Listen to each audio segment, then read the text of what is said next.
Hi, welcome back guys. This is your friend, the Nika Fanfics. Back with amazing fanfiction. This is the series of What if Deku had evolved multi-quirk? Now before starting, please give this video a like and subscribe to the channel if you want more videos like this. Now let's get into the fanfic. And take a swan dive off of the roof. The familiar words echo in his ears. Izuku blinks. Once, twice. Adjusting to the light, and to the overwhelming sense of relief that floods through him when he recognizes his old classroom. He registers someone laughing, but it feels far away, unimportant. Slowly, he lifts his hands to his face, examining the scrawny, scarred skin. Interesting. The scars from before made their way through time with him. He'd need to write this down. The classroom door slams shut, and his head whips towards the noise, instantly sliding into a fighting stance. He blinks again. Yes, writing this down would be important. But first, he needs to find his old notebook. It was in the koi pond last time, if he remembered correctly. Sighing, he collected his old school things quickly and shoved them into his backpack, uncaring about the old textbooks.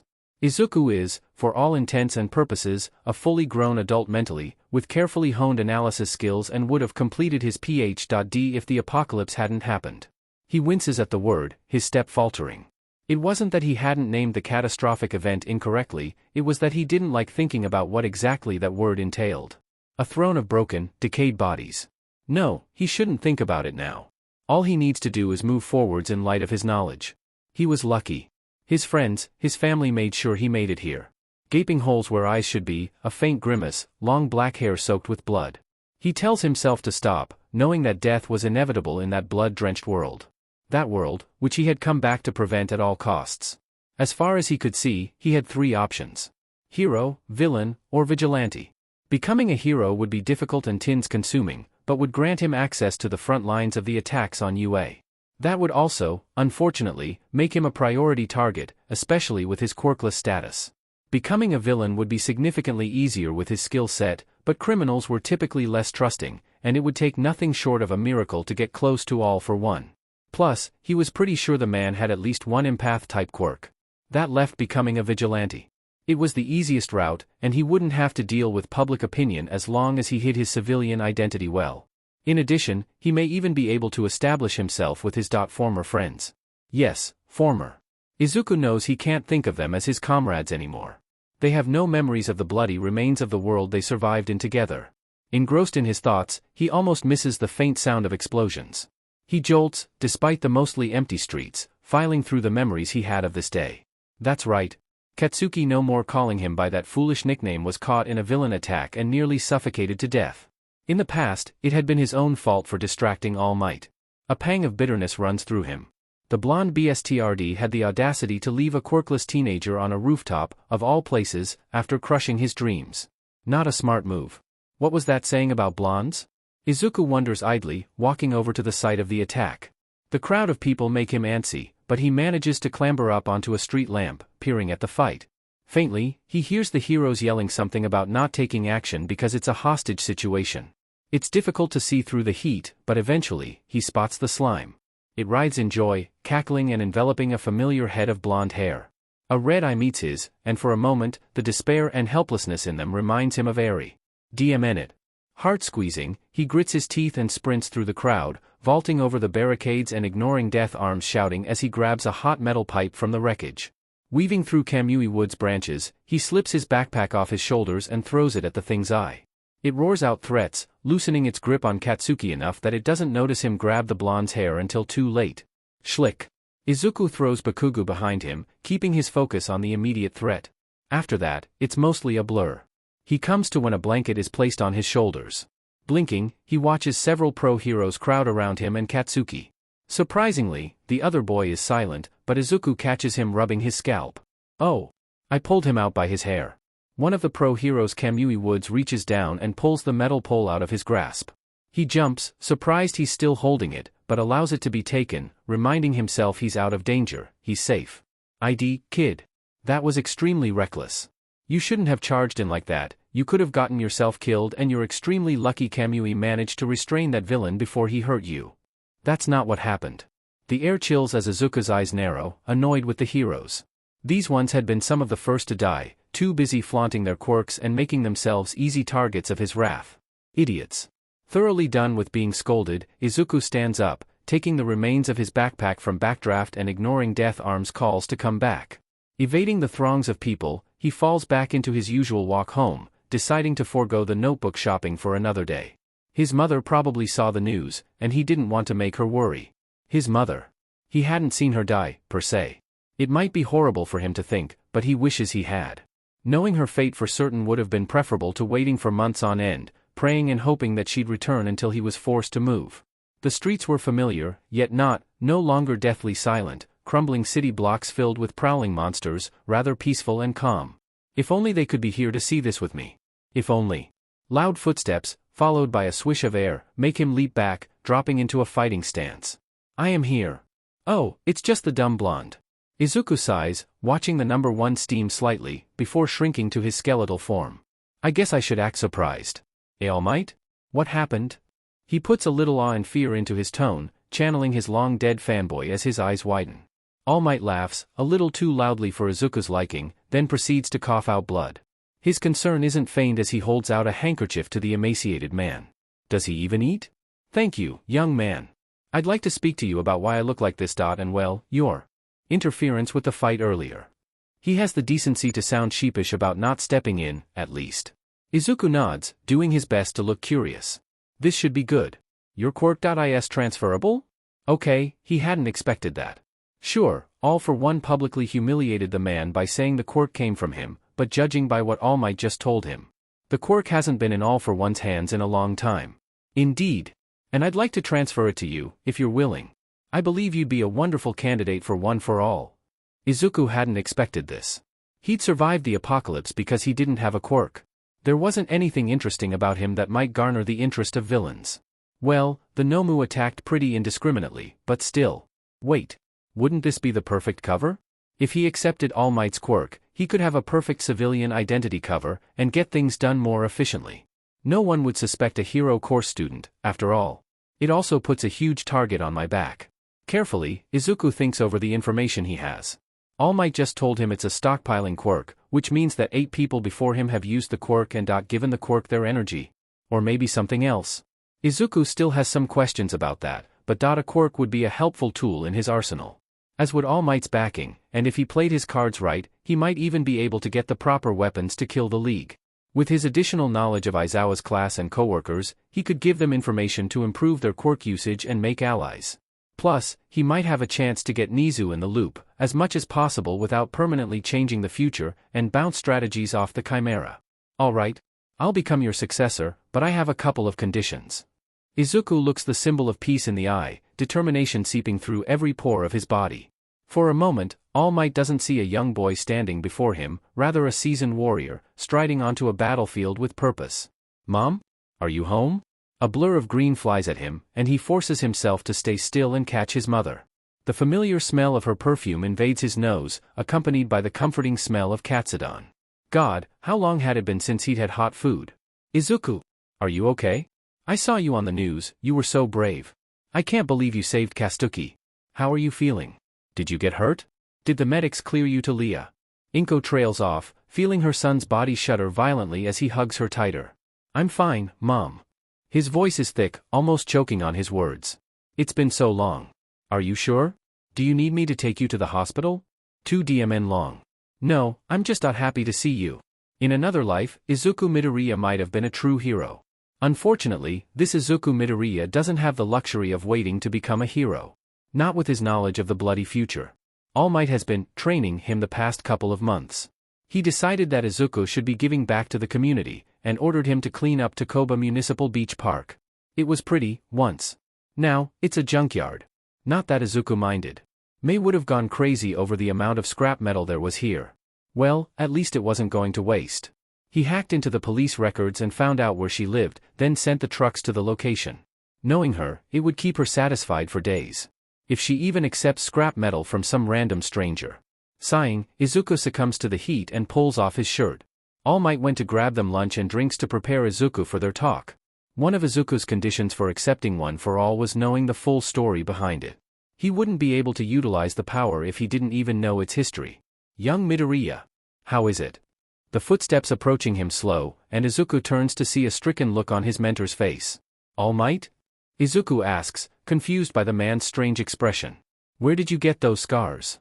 He asks, his blue eyes flicking from scar to scar on Izuku's skin.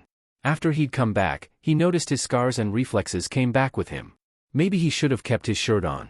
There's no explanation for the claw and bite marks decorating his skin, especially not with his current age.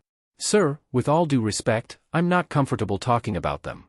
If it helps, I'm perfectly safe at home. Guilt flashes through All Might's eyes, but he nods in understanding, accepting Izuku's words. Thank goodness. Very well. Why don't you take a break, and I'll begin explaining my quirk and as much of the history as I know. Hoodie securely over his hair, and surgical mask obscuring his face, Izuku waits beside Eraserhead's front door. The information he was giving his former friend was time-sensitive, and he knew the man would be suspicious of any messages sent to his personal email. So here he waited, every sense on straining for a sign of the familiar hero. Despite being one of the top targets during the reign of the League, he managed to stay hidden, and even pick up another high-priority target along the way. The faint sound of footsteps alert him of his former friend's approach. Tensing, he turns slowly, so he doesn't startle the man. Gray scarf, bedraggled black hair, yellow goggles broken in half, glinting in the fluorescent lights and splashed with blood, just out of reach of limp fingers. Izuku shakes himself slightly. Who are you and how did you find my residence? That voice. God, his many times had the man saved his life just by shouting for him to duck? Or by teaching him to walk silently, or where to find food? No. This isn't your Aizawa. Silently inclining his head to the hero, he gestures towards the stack of papers with his foot. Looking annoyed by the lack of answer, the scruffy man glares at him. It stings, being on the receiving end of his glare, but it's a good reminder that this isn't his Aizawa. Still, he needs him to listen, so he lets out a long-suffering sigh and points at the stack of papers on the doorstep. Aizawa doesn't look away from him, his quirk activating. Out of instinct, Izuku flinches, then hesitantly starts signing. One of All Might's conditions of giving him one for all was that he attend UA. That means he has a high probability of being placed in Class 1A. Or, the cursed Class 1A. Most of them died because of the multiple villain attacks that occurred over the course of their first year. The ones that remained were publicly executed during their third year. Including. Izuku focuses on the present, making the hand signals as clear as possible despite the dark night. These are documents containing all of the evidence needed to convict the foster parents of Shinso Hitoshi. I have reason to believe they may cause him extreme bodily harm due to the nature of his quirk. Aizawa's eyes widen as he interprets the signals, then narrow, deactivating his quirk. And why did you come to me for this? He has a mental quirk that is perceived as villainous and I know the police have bias towards it, so I came to you. Please help him, he's in danger. I see. How do you know him? Izuku hesitates, unsure how to explain himself to the older man. I don't really know him, but I know he's going to get hurt. Isn't that reason enough to care? Eraserhead opens his mouth to speak again, then closes it and looks down at the papers. I guess. But the figure is long gone, having silently slipped away into the night. How the hell did they do that? The beach was finally clean. Izuku looked over the clear sand, heaving a sigh of relief. It was cleared just 2 weeks ahead of schedule, and combined with the meal plan and daily stretches, he's actually got time to practice with One for All. He hadn't been completely inactive, though. Using his hacking skills, he'd been tracking the League and monitoring several of his old friends. The least he could do was help them out, since they made sure he was here today. Unfortunately, he hadn't been able to get any solid leads on the League yet, but that wasn't surprising. All for One, that BSTRD, knew how to cover his tracks well. On a brighter note, he'd managed to track down the 8 precepts of death easily, and was currently monitoring their facilities. As sick as it made him, he needed to get the most evidence possible to convict them. That's what he told himself every time he saw Eri torn apart. Teary red eyes, the smile they worked so hard for, gone in an instant as her leg crumbles into ash. Young Midoriya. I'm glad to see you finished ahead of schedule. All Might calls out in greeting, his heavy, uneven footsteps familiar by now. Izuku turns, rewarding the man with a small smile. Ever since he came back, they became rarer. His mother noticed, but he managed to chalk it up to the near-death experience. It's truly impressive. As we agreed, I'll give you my quirk today. Please remember, though, that there is a high risk of you harming yourself. He warns, a little disappointed to see the smile disappear. Right. I already have my notes from you telling me about it, so please, feel free to transfer it to me anytime. Izuku says, sounding determined. That's right. This time, he wouldn't be quirkless. He would protect his friends, protect the world, and make sure the apocalypse was nothing more than a silly fantasy concept. Eat this. All Might plucks out a strand of his hair and holds it out to him, his blue eyes glinting with mischief. Ha? Izuku's throat is itchy. It had been a couple hours since he left his mentor, deciding to go somewhere secluded so he wouldn't get arrested if One for All activated. He takes a swig of his water, calmly observing his surroundings. It's peaceful here, but DMN if the peacefulness doesn't set him on edge. It's instinctual, at this point, to fear the quiet. He needs something, anything, to punctuate the silence. Though he's wary of crowds, they're nowhere near as terrible as the silence. In the silence, the slightest unnatural or out-of-place sound sets him on edge. It was always quiet, back then. The smallest noise could give away your location to a Nomu. They all hunted mostly with smell and noise, which was extremely effective for everything. Of course, all Nomu served some sort of function, so they had specific skill sets geared towards their tasks. The main similarity was their shared weak point, their exposed brain. If you could hold a Nomu still long enough to scoop out the brain, then it would die. Not that it mattered. The doctor had plenty of bodies to work with, especially since he created Nomu that could store and preserve several corpses in their stomachs. He shudders at the thought, the sun beaming down on him and reminding him that he's here. This is real. Not a fever dream, or some sort of hallucination. Swallowing hard, he takes another gulp of water and banishes the memories from his head. His eyelids droop from the muggy heat, and despite himself, he closes them, just for a moment. It's dark. The unfamiliar darkness wraps around him, but it's not threatening. It's more like it's trying to reassure him. Does darkness do that? He doesn't know. Carefully, he takes a step forward. When the environment complies with his wishes, he moves forwards again, not wanting to stay in one place for long. As he walks, he starts to notice blurry pictures forming in the smoke. Quietly, he watches great battles out of the corner of his eye, worried they would disappear if he looked too closely. Eventually the images got clearer and clearer, and he heard faint whispering in the distance. Intrigued, he moves forwards, carefully padding towards the long-forgotten images. The closer he gets the more distinct the whispers get. You don't know that. Yeah. Stop supporting her blind trust. That idiot gave our legacy to some brat he met only a couple months ago. Didn't you teach him any respect? I didn't have much time to teach him anything. Second. A long silence follows that statement, and Izuku remains still, straining to hear them. You two are so uptight. Why don't you both relax and stop going at each other's throats? We don't have to decide if he's worthy or not now, let's just watch him for a while. I believe he's an ideal candidate, actually. Another voice speaks up, soft and firm at the same time. Oh? The man second? As in the second user? Asks, his tone cold. Thank you, fifth. That doesn't excuse eight's poor common sense. Your friend should have beat that into him while they were training. Take your complaints to him. He'll be joining us here soon, anyway. The cheerful voice chimes in again, and Izuku's mind races. He's in the Quirk. His theory about it stockpiling different types of power was right.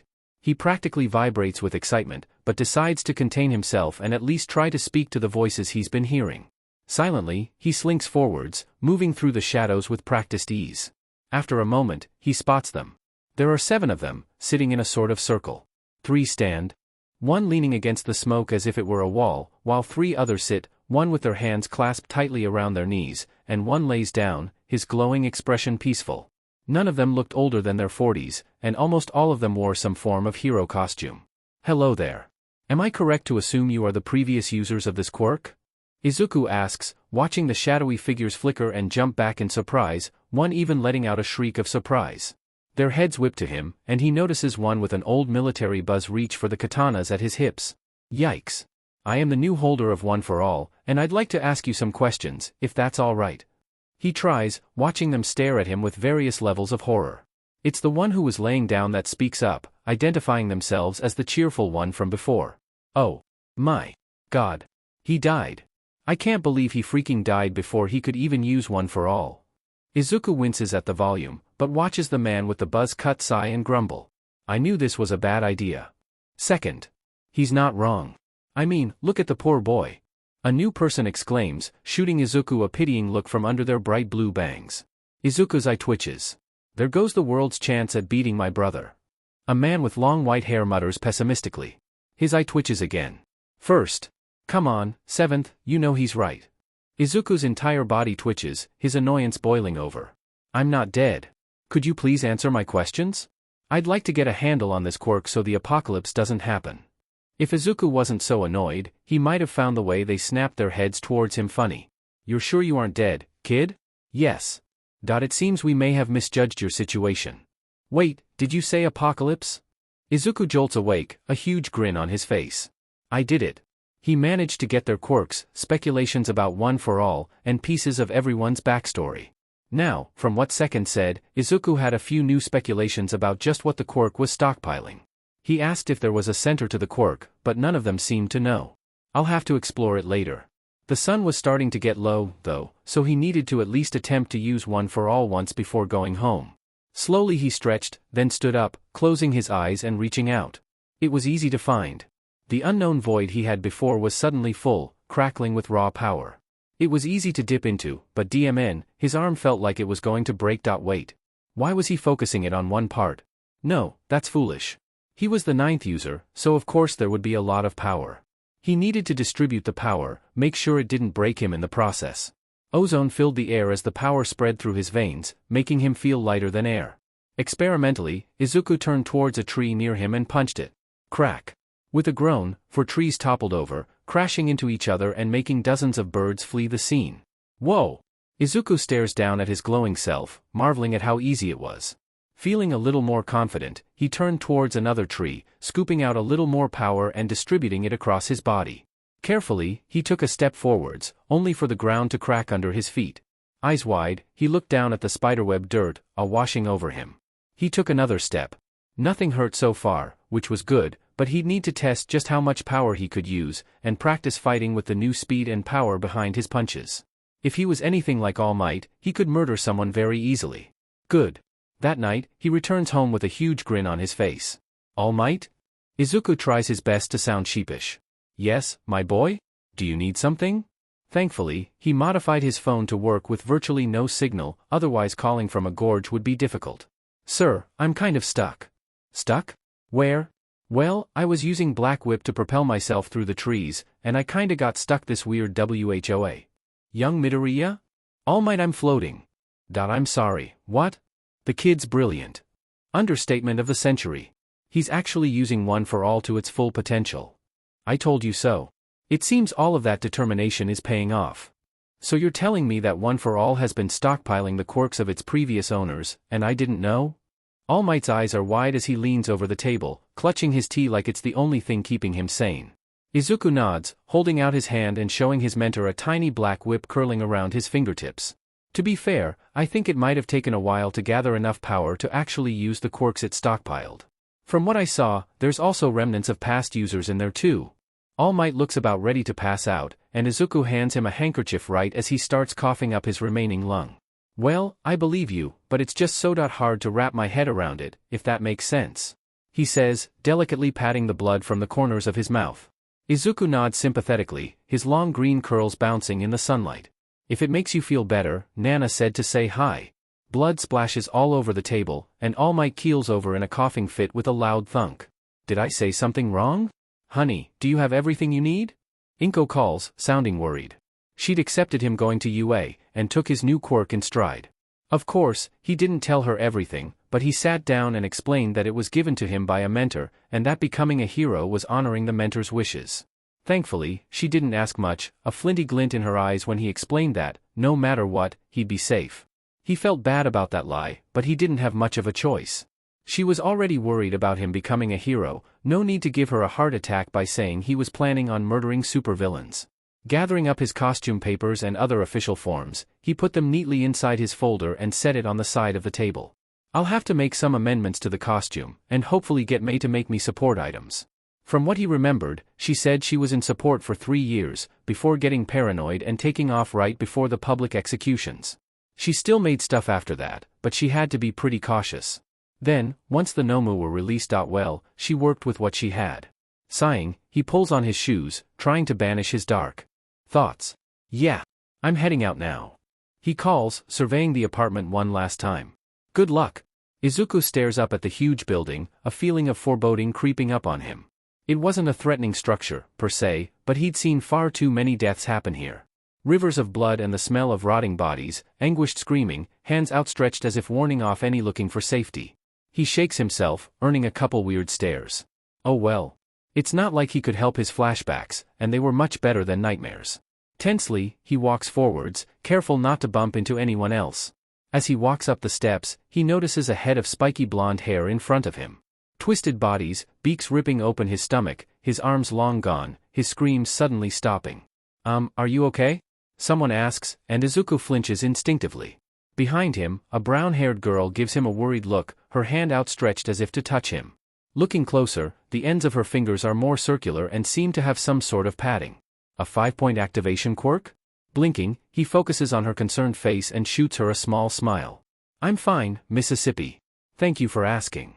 With that, he turns around and walks into UA. The exam is robots, because of course they wouldn't take into account quirks that might minimize damage instead of cause more. Eye-twitching, Izuku watches a kid with glasses stand up and ask about the 0-pointer. He seems familiar. Maybe a part of the cursed class, then. He must have died before the executions, so it could be USJ, Hosu, the training camp, or sometime after the disbanding of UA. It was Hosu, he decided. Stain and Noma wreaked havoc on the city, and made others believe they were united. That led to more recruits for the league, though the smart ones left before they got turned into experiments. Like Dabi. Where was he going with this? The kid. Right, he looks pretty familiar, and he died in Hosu. That must be Ingenium's little brother. It was a shame that a good hero like that got incapacitated so early on. He would have been helpful in the evacuation attempts. All right listeners, follow me. President Mick's scream makes him flinch. He never knew the man personally, but from the way Aizawa would talk about him, he felt like he'd known the man his entire life. Unfortunately, he was executed for committing treason by helping hide his lifelong partner from All for One. Hurried footsteps bring him back to the real world. They were in front of the testing grounds now, and Ingenium's younger brother is approaching him. You there? Don't think I didn't notice you. You weren't paying attention that whole lecture. Simply disgraceful. With stiff, almost robotic movements, he attempts to grab Izuku's shoulder. Izuku sidesteps him with ease, silently watching the kid speed right past him and nearly flatten another examinee. You. Please focus on yourself. I'm here to take the test, not argue with you. Izuku sighs, pulling out a hair tie he borrowed from his mom and pulling his long curls out of his face. The younger brother stiffens, opens his mouth, then closes it and turns away from him. Start. In an instant, Izuku takes off, activating One for All and spreading it across his body. 20% should be enough to smash robots into pieces. Quickly, he weaves through the city streets, taking out every robot he encounters. The least he could do is pass the practical examination, for All Might's gift. He gave me the perfect tools, after all. A small smile gracing his lips, he kicks a robot into a wall, ripping the cannon off of another and beating the third with it. Once he's done, he stops, taking a couple of deep breaths. He'd already taken out several dozen robots, so it would be best to stop here and rest, that way other kids could get a shot at getting in. Wait. The more kids that got in, the more he'd need to keep track of in the villain attacks. New plan. Scooping into more of the energy reserves, he increases the power up to 45% and rockets into the sky, using float to survey the terrain. It looked like most of the robots on the main street were destroyed, but there were several heading for students on the side streets, and one boy seemed to be cornered by several. Sighing heavily, he rockets forwards, bringing his foot down on the main robot targeting the boy with a rocky-looking head. On closer look, he seems to have some sort of bird on his shoulder. He doesn't speak, just disables the other three, then tosses him the torn-off cannon part and disappears. He was part of 1A and must have died during the USJ attack. He dispatches the new robots quickly, then locates the place they're coming from and stuffs a half-broken robot into it before launching himself skywards with practiced ease. 5 minutes left. Thank goodness. Silently, he lands on the rooftop and checks out the streets around himself.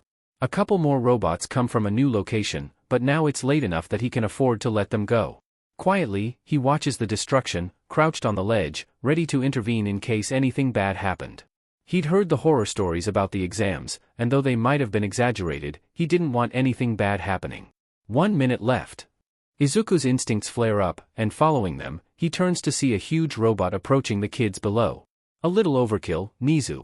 Eye-twitching, he stares at the thing as the screams start. Nervously, he surveys the ground, making sure there weren't any stragglers. Crap.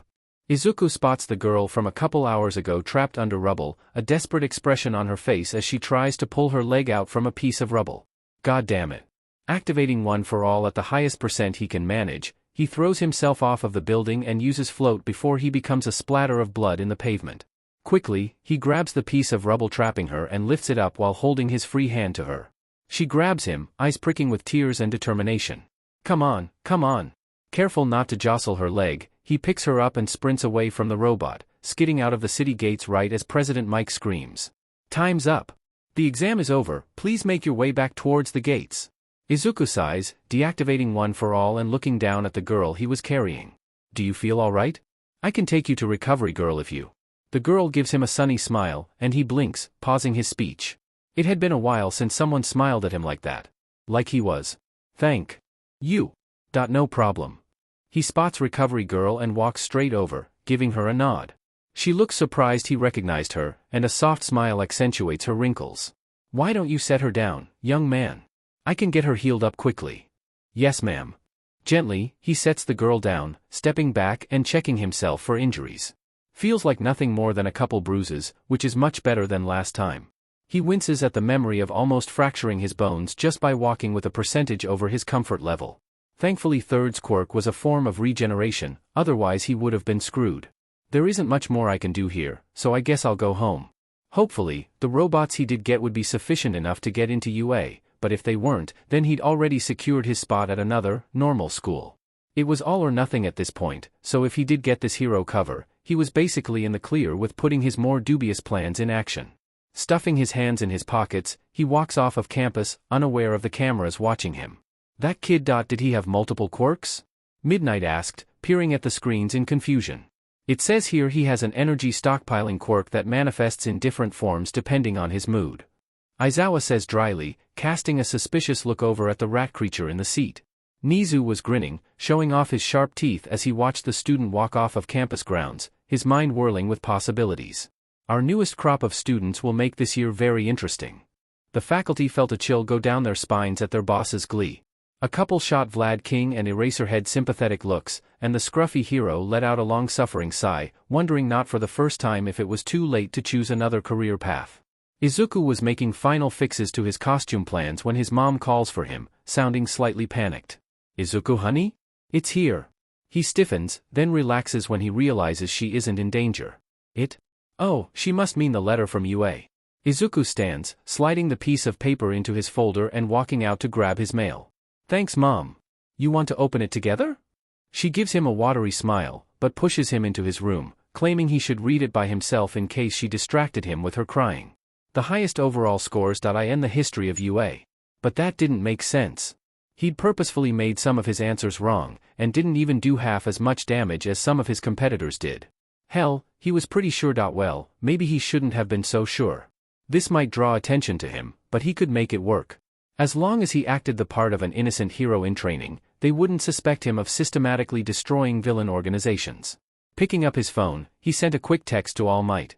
Despite him already knowing, it didn't hurt to thank him. I can't believe I got in. Thank you, All Might. Smiley face. I'm glad your hard efforts are being rewarded.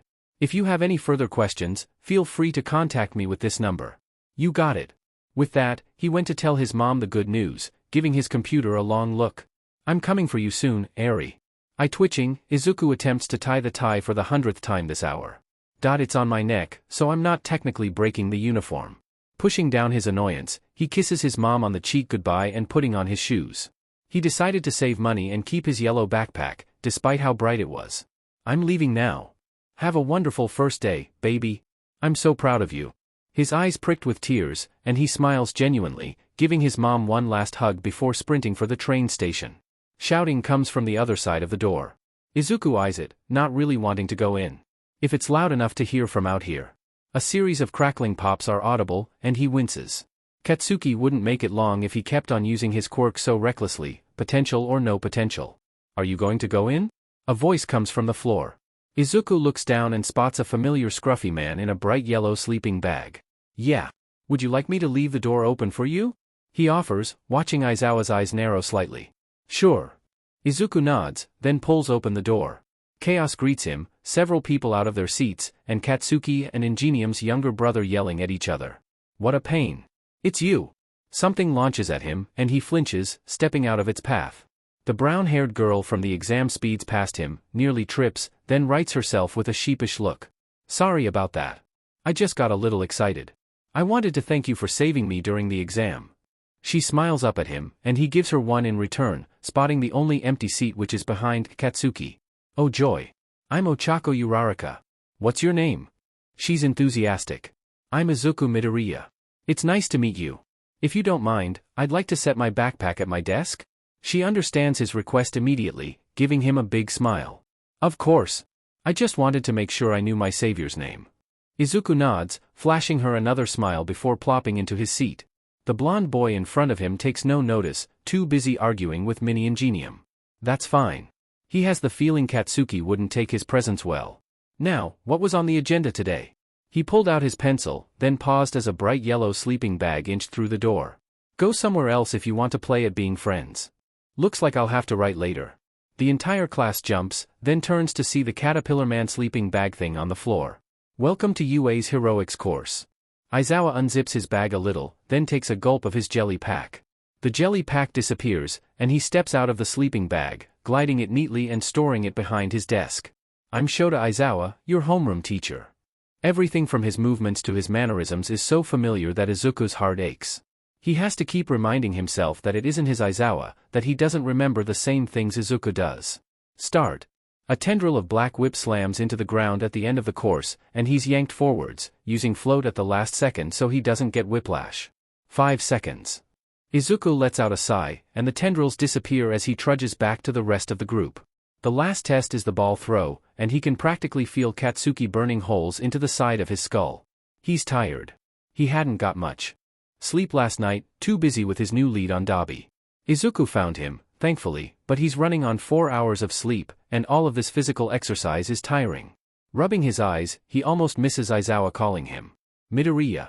He nods, taking the ball from Aizawa and stepping into the circle, holding back a yawn. Last one.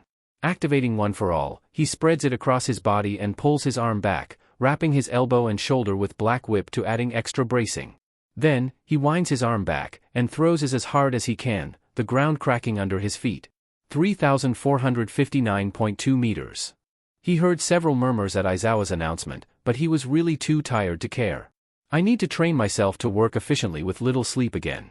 Ever since he started training with all might, his body had started demanding more sleep than usual, which was annoying. Sighing, he turned to leave the circle. Thank goodness it's over now. You DMN nerd. Did you seriously lie about being quirkless your entire life? Katsuki flew at him, palms sparking. Eye twitching, Izuku stepped out of the way and watched his childhood bully eat dirt with mild satisfaction. Instantly, Bakugo leaps on his feet, but his palms stop sparking and popping. What the hell? Repressing a grin, Izuku turns to see Aizawa in his full glory, capture weapon floating as he glares at Katsuki. Attacking another student outside of training activities is grounds for expulsion, Bakugo. Izuku looks back at Katsuki, who looks even angrier than before. Just in case he decides to snooping around. The entire school knew I had a quirk, I don't know how you missed it, Kaken. He shrugs, his long green curls shining in the sunlight. Katsuki's red eyes narrow, and his head whips towards him. What? I said the entire school knew. Why didn't you? Izuku tilts his head, knowing it'll drive Katsuki crazy. Good. A little frustration was the least he owed the blonde boy after years of torment. Izuku isn't above petty grudges, and keeping Katsuki riled up will distract him from any sudden personality changes and medical miracles. Sighing, he walks back to the rest of the class, ignoring Aizawa's watchful gaze. I need to find Mei soon. All Might nearly jumps out of his skin when he sees Aizawa heading straight for his hiding spot. You're not very subtle. The scruffy man comments, shooting the symbol of peace a bored look. The man in question stiffens, adjusting his blue tie, the only acceptable part of his horrendous yellow suit, and trying not to look too guilty. I was scoping out the quirks and personalities of the class so I'd know what to avoid during my class. I wouldn't want to end up pairing two incompatible quirks together and risk anyone's safety. Somewhat true. He'd also been very interested in how his successor had progressed with One for All, but that isn't any of Eraserhead's business.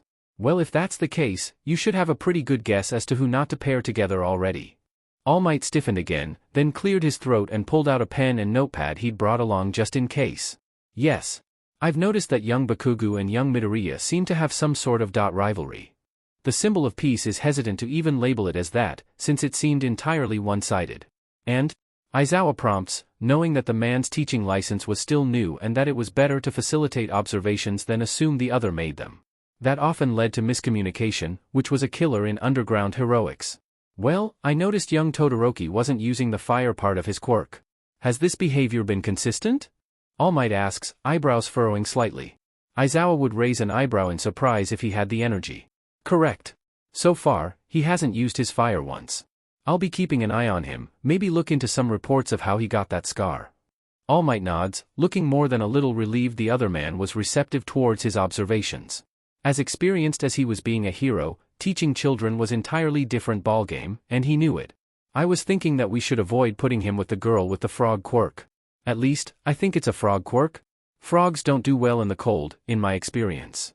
Aizawa nods, and the symbol of peace resists jumping like a giddy schoolgirl, opting to scribble his options down. Anything else? I believe I should keep a close eye on young Mineta. He seemed far too interested in the young women in the class. All Might smile wavers slightly, and Aizawa nods sagely. Yeah, he's on thin ice. If any of the girls make complaints, send him straight to me. I'll deal with him. While All Might scribbles down a couple notes on the class, a habit he'd picked up from Midoriya, Aizawa strolls off, his sleeping bag calling him from the staff room. Throwing on his dark hoodie and surgical face mask, he sneaks out of his bedroom, keeping his newly bought brass knuckles and knife close at hand.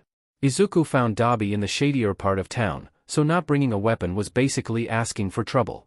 As he rode the train, he looked out the window, somewhat comforted by the intact buildings and trees.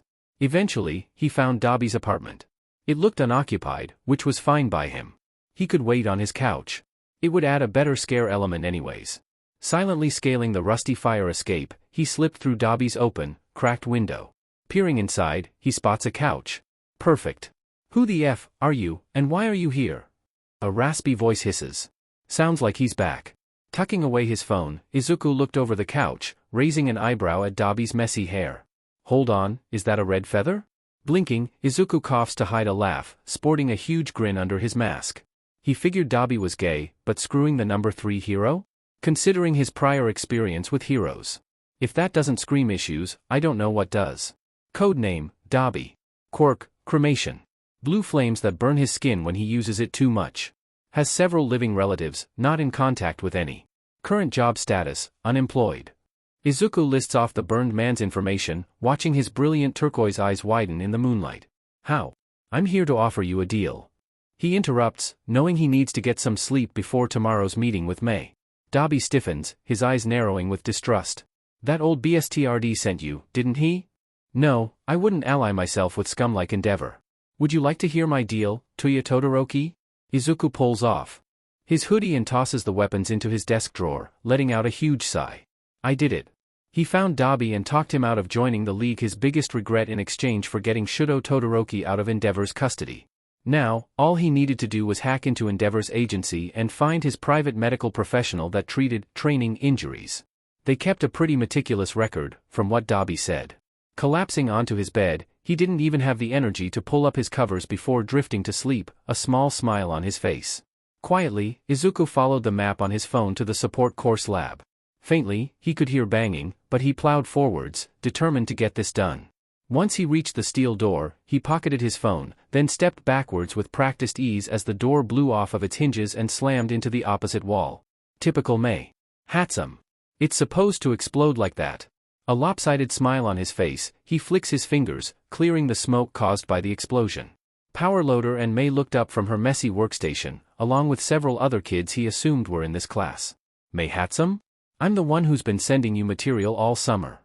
Izuku smiles, watching her eyes light up.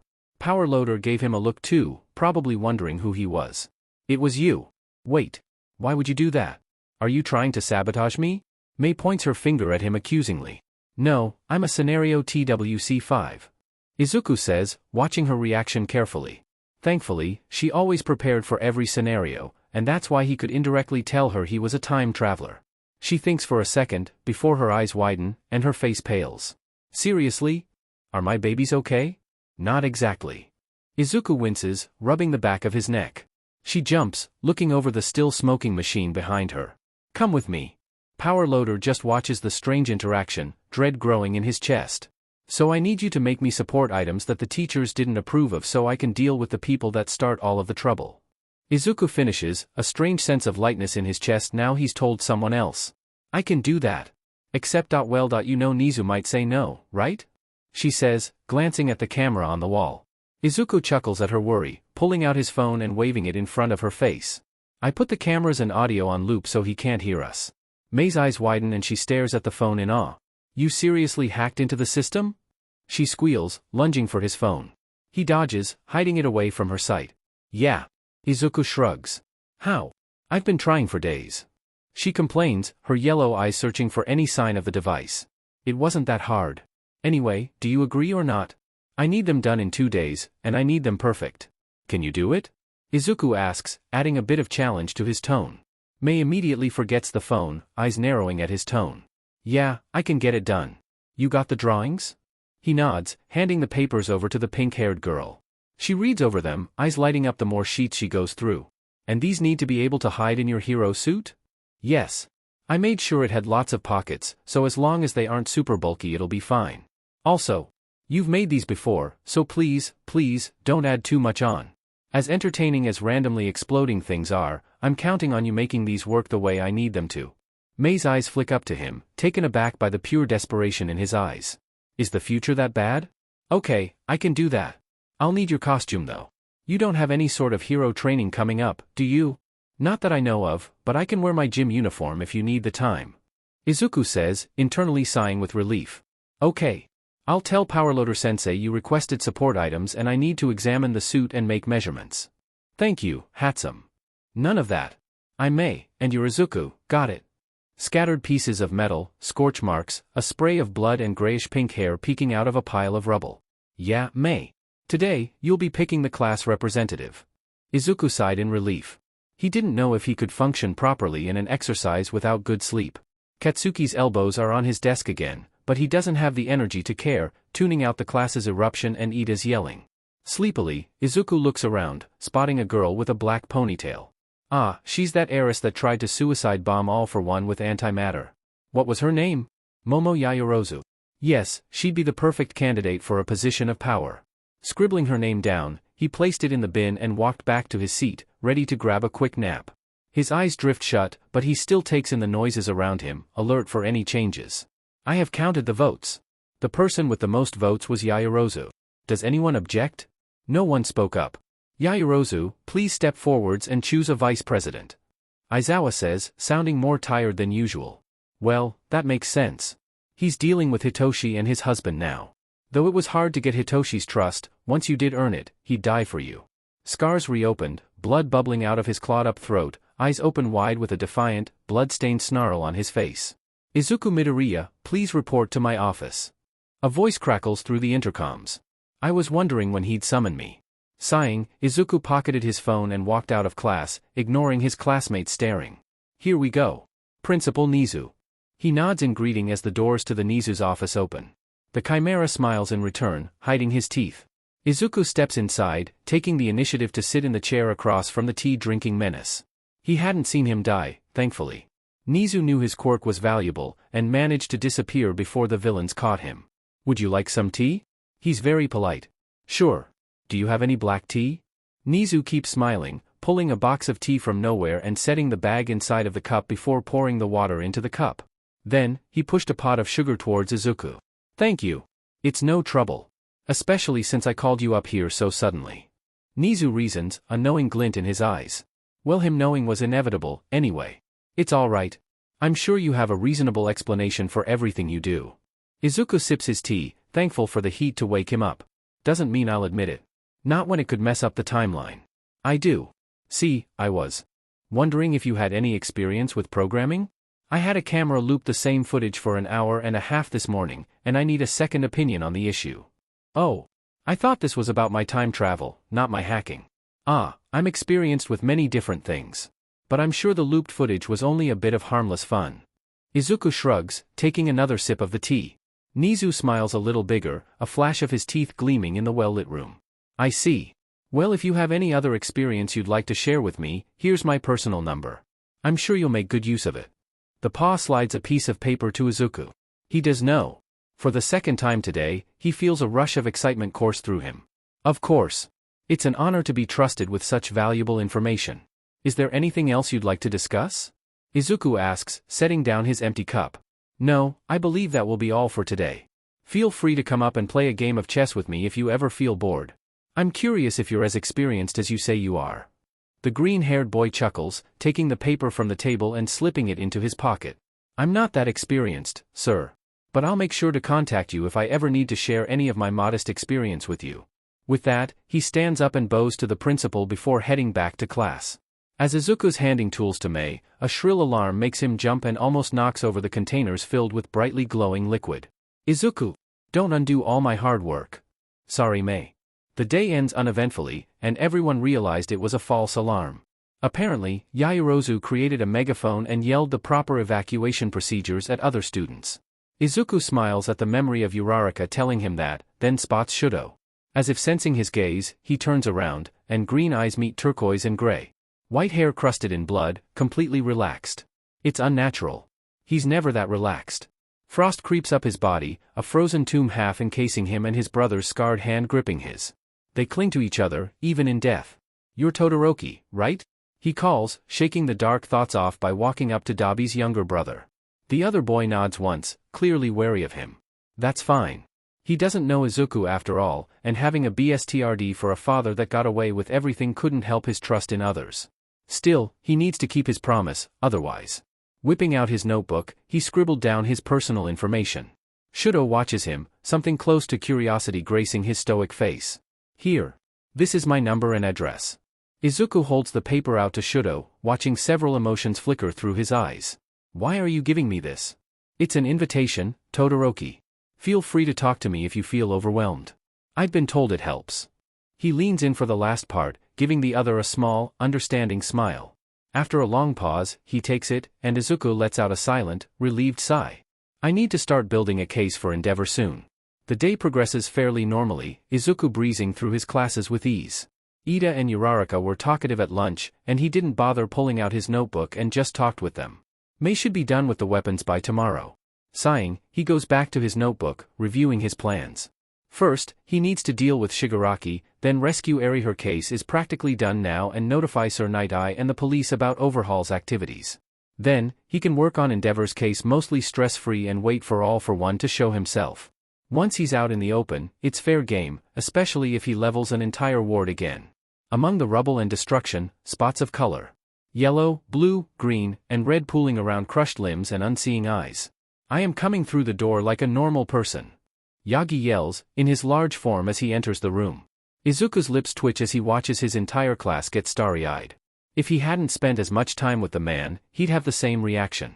Now, all he can see is how awkward the man got when he overheard his fans screaming about his triceps. I'll be teaching foundational heroics. I've brought your costumes, so go change into them and meet me at Ground Delta. Yes, sir. The class yells, then scrambles for the shiny cases. Izuku slips through the mob and heads out the door, already knowing the costume is in Mei's workshop. In a couple of minutes, he finds the locker rooms and grabs his gym clothes from the first day. Whatever we're doing, I probably won't need a costume. Pulling on the uniform jacket, he hears the other boys coming in. Quickly, he puts on the pants and slips his feet back in the shoes, tying the laces methodically as their conversations fill the large space. Once Izuku's done, he shoves hands in his pockets and walks out of the door, noticing a student with a bird head right ahead of him. He wears a dark cloak that flutters in the wind, and red bandages around his neck and wrists. As he's observing the student, he notices glowing yellow eyes peeking out from under the cloak. A looming mass of nightmares that shreds everything in its path, all-consuming. From the center of it all, unearthly wails come, ones that speak of agony and suffering. The eyes blink curiously, and Izuku is snapped back into reality. He was eaten alive by his own quirk. Izuku represses his horror and shoots the shadow a small smile. It blinks again, then disappears. Maybe I need a new plan. Today, we'll be getting you used to moving in your costumes with a game of quirk tag. The group rumbles in excitement, and All Might smiles bigger, happy his lesson plan is going over well. Of course, there will be rules. Rule number 1, any injury to a fellow student will result in disqualification. Bakugu snarled angrily at that, but no one paid him any mind. Rule number 2, cause the least amount of property damage possible. This will be important later on, especially for those with more destructive quirks. Several people in the group wince, but nod along.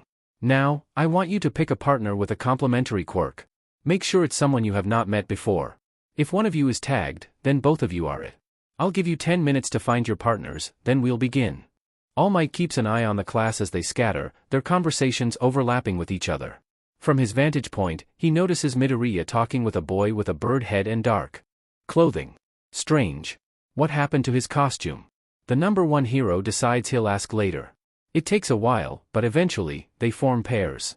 Most look satisfied with their choices, and he can see some potentially dangerous duos. Alright, you have 5 minutes to spread out across the city. The first pair to be IT are young Siro and Ida. Stay here and give your classmates a head start. Ready? Go. I'm curious. Why would someone like yourself choose me? Tokoyami asks, his cloak fluttering as they jog down the empty streets. Izuku furrows his eyebrow, somewhat confused by his classmate's words. Someone like me? Tokoyami looks over to him, slowing his pace as they reach their target building. Yes. People with quirks like yours typically tend to be less than kind towards those with quirks that alter their appearance. Ah, I almost forgot about the blatant quirk discrimination back then. Well, now. Izuku holds the door open, and Tokoyami walks through, heading straight for the doors that lead to the stairs. Well, I had a special activation condition for my quirk, meeting All Might. So I was assumed quirkless most of my life. I wasn't treated well, but it's taught me that at the end of the day, quirks are tools more than anything else. That's why I'm not really put off by your appearance. You're you, and I'm sure your quirk is useful. Tokoyami freezes for a moment, stopping his search for the stairs in favor of staring at the green-haired boy. Izuku blinks, giving the other boy a confused look. Did I say something wrong? The bird-headed boy shakes his head, mind racing for the correct words to convey his thoughts. I've never met someone with that view of quirks, but I suppose that you're correct. Dark Shadow is a fine companion for the most part, and I've been told I have some of the useful parts of bird anatomy, such as extremely sharp vision. See, you'll probably never have to suffer from eye deterioration like the rest of us. Or get wrinkles. And as for Dark Shadow, they seem nice enough, if not adverse to light. You should watch out for Bakugu's explosions and Todoroki's fire if that's the case. Izuku says conversationally, eyes lighting up when he spots the door to the stairs. Tokoyami is, once again, taken aback by the boy's mindset. Though him being quirkless for most of his life certainly would have led to interesting views on quirks themselves. While they're climbing the stairs, the raven-feathered boy speaks up again. Forgive me if this is rude, but did the scars on your arms come from your mistreatment while you were assumed quirkless? Izuku falters a step, and Tokoyami watches his eyes grow distant for a minute. Then, as if it never happened, his face relaxes, and he looks down at the patchwork of scars on his arms almost sheepishly. Ah, no. These aren't from my bullies. I have a couple chemical burns from Bakugu, but they got covered by my other ones. Tokoyami misses a step and nearly makes contact with the concrete stairs at how nonchalant the boy seems about his bully getting into UA and. You must have a lot of scars. The bird-headed boy says quietly, knowing the topic might be sensitive. The other boy just nods, and Tokoyami can't help but wonder just what his classmate has endured to make him like this.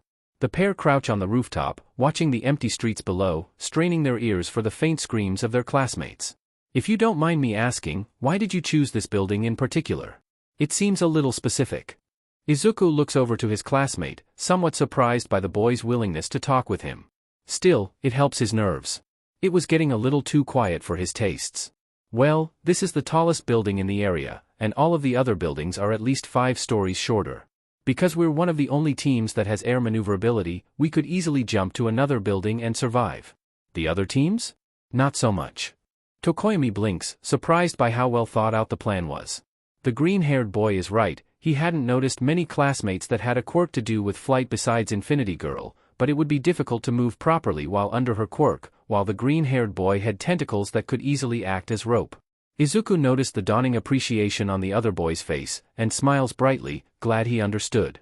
That's brilliant. Thank you. Would you mind if I asked a couple of questions about Dark Shadow, since we're here? Tokoyami hesitates, then remembers how his classmate talked about quirks.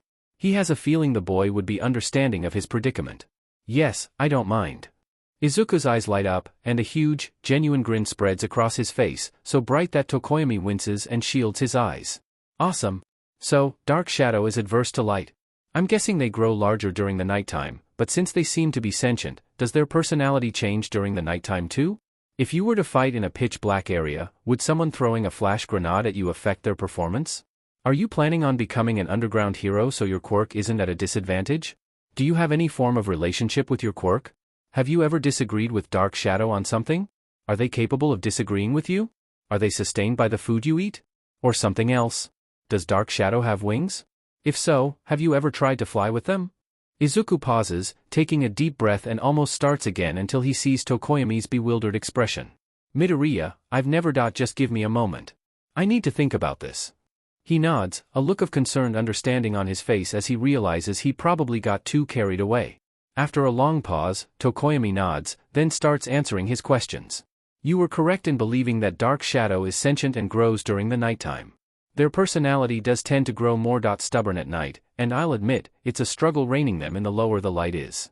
Due to their more stubborn personality at night, if we were to be fighting in our element and someone caused a flash of light, it would annoy them more than anything.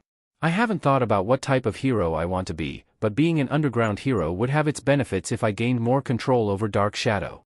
Which leads to your next question. Yes, Dark Shadow can disagree with me, and they do from time to time. During the day, we have a partner relationship, but at night, it becomes complicated. Though they are sentient, they don't seem to need any food, and work well even while I'm hungry, so I don't think they're relying on nourishment from me. Dark Shadow does not have wings, but they can turn themselves into wings that hold my body weight if it's later in the day. Tokoyami finishes, his beak curling up fondly at the memory of flying. Izuku nods, looking thoughtful. From under the raven-feathered boy's cloak, two glowing eyes peer at his thoughtful expression.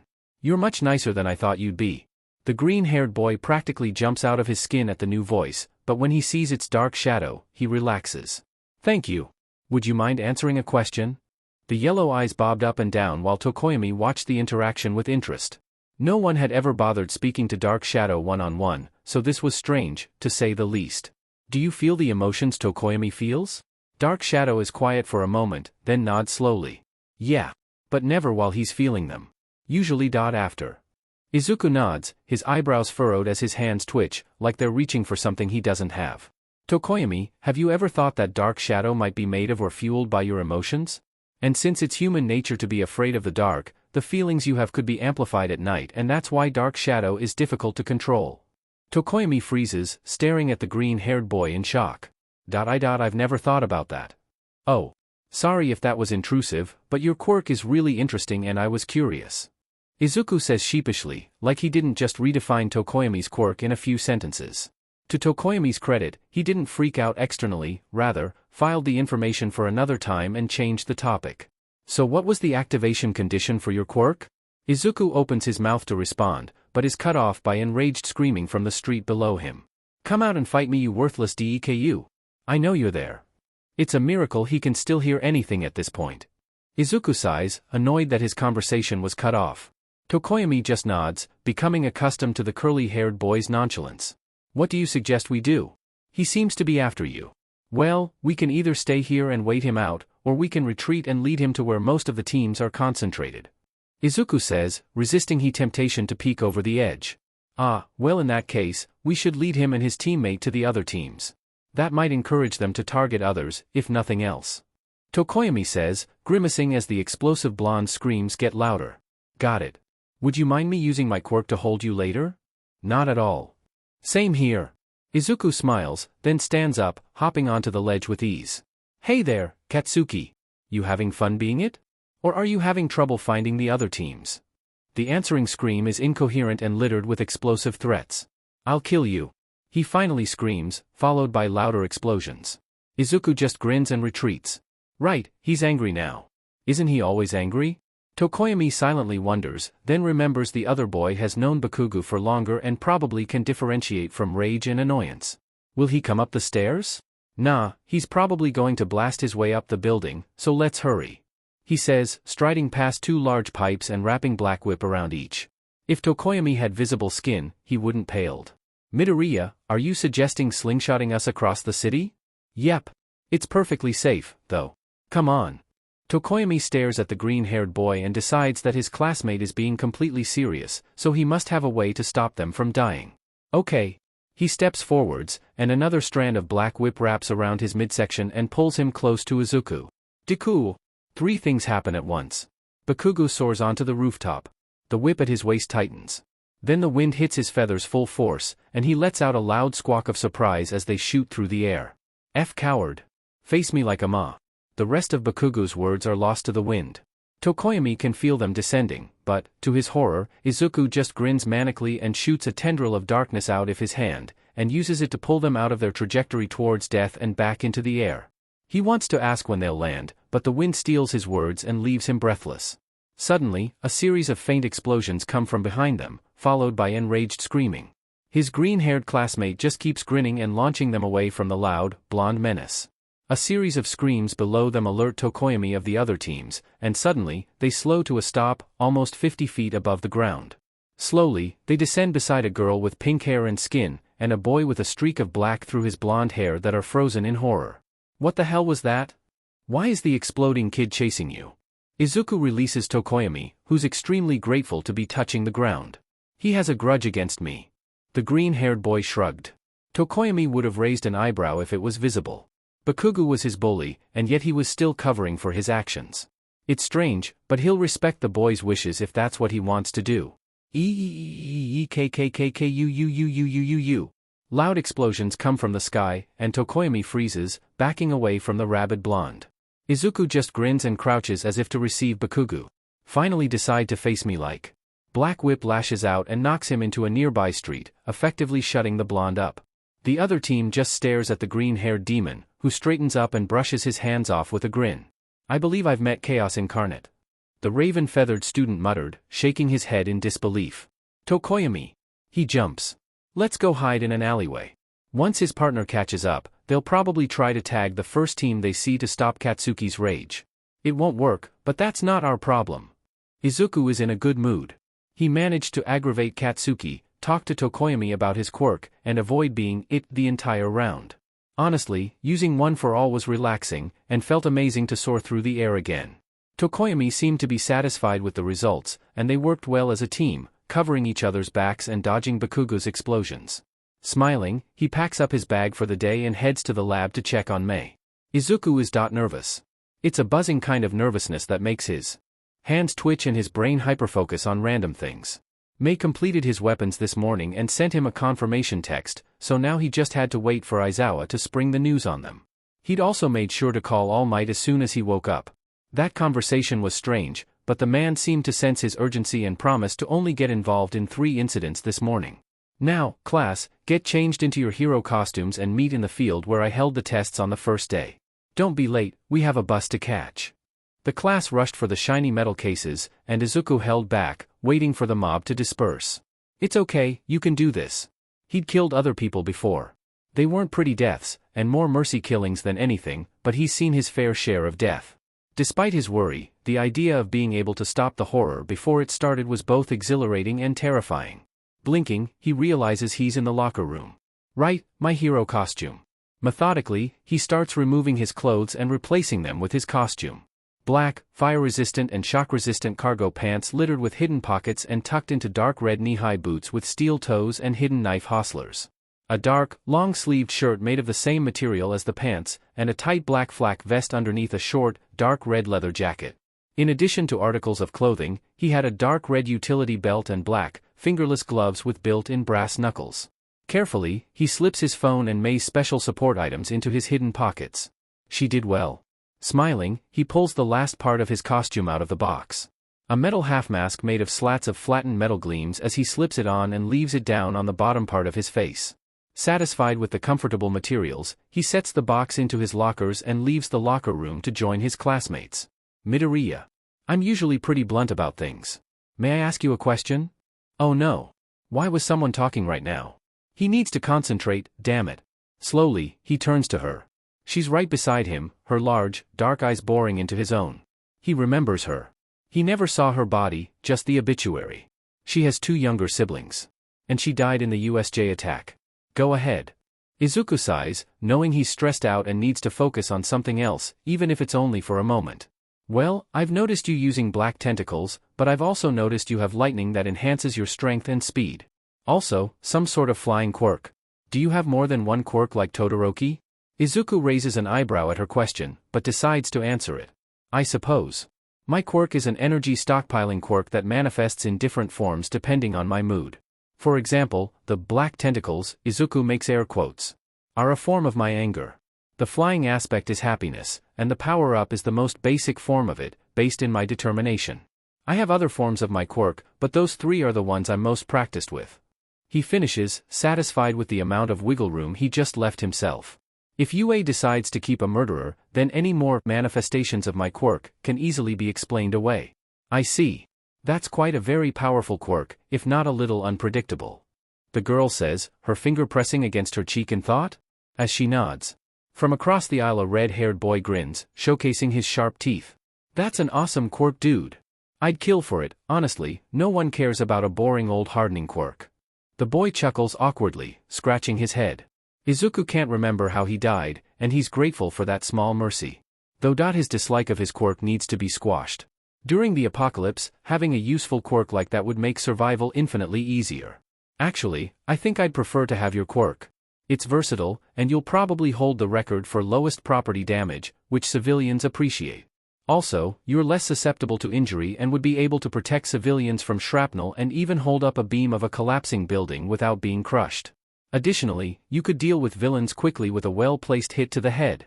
Having a flashy quirk is only one part of heroics, and if you use your quirk creatively, you'd probably have the biggest fan base out of anyone in this class.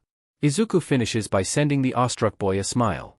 Tokoyami shields his eyes and mutters, "Too bright," while his classmates think over the encouraging words. I don't know, man.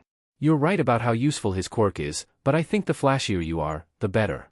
And if we're talking in terms of ranking, it's always the powerhouses that make it to the top. Take Bakugo and Todoroki. They'll definitely be popular in no time. The boy with golden blonde hair speaks up. He's, Kaminari, probably died after the disbanding of UA. He wasn't executed, so he must have given the league the slip. Before Izuku can speak, the pink girl with yellow horns butts in, a huge grin on her face. I don't think Bakugo would get popular, even if he is a powerhouse. His personality would make civilians think he's attacking them instead of helping them. She giggles, grinning as Bakugo starts screaming at her to shut up. Izuku can't remember her name or death, and decides not to think about it. He had other things to deal with, after all. We're here. His jittery energy is at an all-time high, and his eye twitches when he notices Aizawa holding up 3 fingers to 13. That idiot. I even warned him. 13's welcome speech falls on deaf ears as Izuku whips out his phone and types out a message to send to Nizu behind his back. Thankfully, no one notices. His anxiety spikes through the roof when he sees the familiar swirl of purple mist. Hands shaking, he presses send on his phone and makes eye contact with Aizawa, who's watching him with concern. Well, as much concern as Aizawa can show. Pressing his lips together, he puts the phone onto his pocket and points. Aizawa follows his finger and stiffens, and a wave of confusion rolls through the group. Is this a test? What is that? Everyone get back. This isn't a part of the exercise, this is a villain attack. 13, protect them. Aizawa commands. The class cowers, and 13 starts rushing students towards the doors to evacuate. A strange sense of calm washes over him, and he pulls his mask over his face and whips out the guns May made him. Ping the weapons, he stands at the edge of the stairway and starts shooting. Bang, bang, bang. The thugs drop like flies. He had May make 48-hour tranquilizers for this, otherwise he might have been charged with manslaughter. Hello, I am Kurogyri of the League of Villains. It may be presumptuous of us, but we are here to kill All Might. May I ask, where is he? Izuku stops his fire to see Kurogyri blocking the exit, his misty body spread out to right. The USJ attack scattered the students so they had to deal with other mobs of thugs in various unstable areas. No wonder they died. With a glare, Izuku creates the biggest version of Black Whip he can manage and slaps Kurogyri out of the way, leaving behind a small trail of purple mist. His classmates turn to stare at him incredulously, but he levels them with an icy glare, annoyed they aren't moving. Get out of the building. Aizawa is risking his life for us. They shake out of their daze, and all sprint for the door, flinging it open and rushing out with 13 at their heels. Good. Turning back to the fighting below, he picks off the ones trying to sneak attack Aizawa and shoots them down. He's taken care of a good chunk of the thugs, but there's still the issue of the 3 most powerful people here. Izuku is sure he can take down Shigaraki with relative ease, but he'd need to get past the Nomu first. Fine. He'll do what he needs to, as long as Shigaraki dies. Eyes hardening, he starts shooting faster, switching guns when he runs out of ammo. Shigaraki is said. He'd planned this raid to kill All Might, not face off against some pretentious low-level noobs. Irritated, he scratches his neck, the skin just barely healed from his last fit. To make matters worse, Kurogyri still hasn't come back yet. His scratching gets faster. That useless warp gate. He'll dust him and destroy the annoying. Shigaraki's thoughts are interrupted when something collides with him so hard, he's sent flying into the pool with stars in his eyes. Gasping and spluttering for air, he screams in anger at his unknown assailant. Faintly, he hears fighting, but he's too angry to care. Completely soaked, he stomps to shore, using father's hand to push his wet hair out of his face and search for the NPC that dared launch an attack on him. Suddenly, something large and purple appears in his vision. Then it appears again. The purple thing is spinning, creating a powerful gust of wind, and it's going so fast, it's starting to kick up dust. He squints, peering at the mass and trying to figure out what the hell is going on when a huge boom shatters his eardrums. Izuku is said. The original Nomu was time-consuming to deal with since it reacted to voice commands, so he had no choice but to launch it out of the building before its regeneration kicked in. Thankfully, he managed to catch Shigaraki by surprise and slap him into the water zone, otherwise it would have been even more difficult. Still, Izuku is running on a time limit now, and he can't afford to lose this opportunity. Black Whip lashes out, grabbing a disoriented Shigaraki by the ankle and dangling him above his head. Red eyes meet green, and for the first time in his life, Shigaraki feels fear. Everything goes white and faintly, he hears screaming, but he isn't sure who's screaming. A series of loud bangs shatter the silence, and Shigaraki screams. Cool mist envelopes him, then he hits the hard floor and everything goes dark. ID, kid. Kid. A familiar, gruff voice calls out to Izuku, pulling him out of haze. Shigaraki isn't dead. He'd planned so well, fought so hard, even kept his classmates safe, but Shigaraki isn't dead. A warm hand rests on his shoulder, grounding him in reality. Midoriya. Are you okay? He just stares at the scruffy man, hand clutching an arm. Whose is it? Tightly. It's Shigaraki's arm. His brain supplies. Of course. He was too slow to even get the other one. Useless, useless, useless. Midoriya. I need you to talk to me. Are you okay? Izuku's eyes prick with tears when he realizes just who he's talking to. Aizawa. He promised. But Izuku broke the promise. I'm sorry. He whispers, so quiet Aizawa almost misses it. What is he apologizing for? Izuku breathes in deeply, trying to get air, but he can't, he doesn't deserve air, so he just chokes on it, tears streaming down his face as he mutters apologies to his friends, keeping a tight grip on Shigaraki's arm. Midoriya, don't apologize. It's okay. You were defending yourself. The scruffy man places his other hand on Izuku's shoulder, but he just sobs harder. He failed. Now.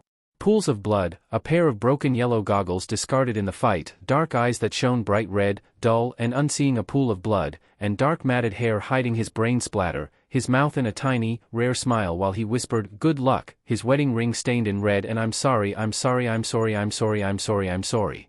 His vision goes dark, and the last thing he remembers is his friend's worried face. Izuku wakes up in Recovery Girl's office. He doesn't move for a while, processing the information he has. Shigaraki is not dead. Shigaraki is missing an arm. Shigaraki is very angry. Shigaraki will target the class again. Shigaraki will target him. That's when Shigaraki will die. He just has to be patient. Until then, he can do other things. The Shy Hasaikai have been awfully busy lately. He'll pay them a friendly visit soon. Ah, you're awake. How are you feeling? Recovery girl? I feel okay. Is everyone safe? The woman chuckles, her silver hair glinting in the light. They're fine, Sonny. The police have some questions to ask you, then you can go home, okay? You've been in here long enough. Izuku nods numbly. The next few hours are a blur, and Izuku wants nothing more than to go home and write down his new plans. He nearly cries in relief when the police release him into his mother's teary embrace. It's okay. I can still keep my promise. They have the next 3 days off. He doesn't have any injuries, so he throws himself fully into polishing his case against the Shy Hasaikai. There's hours of video footage and audio footage, so now all he needs to do is finish the profiles on the 8 precepts of death and ship it off to Sir Night Eye and the police. Not that he's going to sit by idly.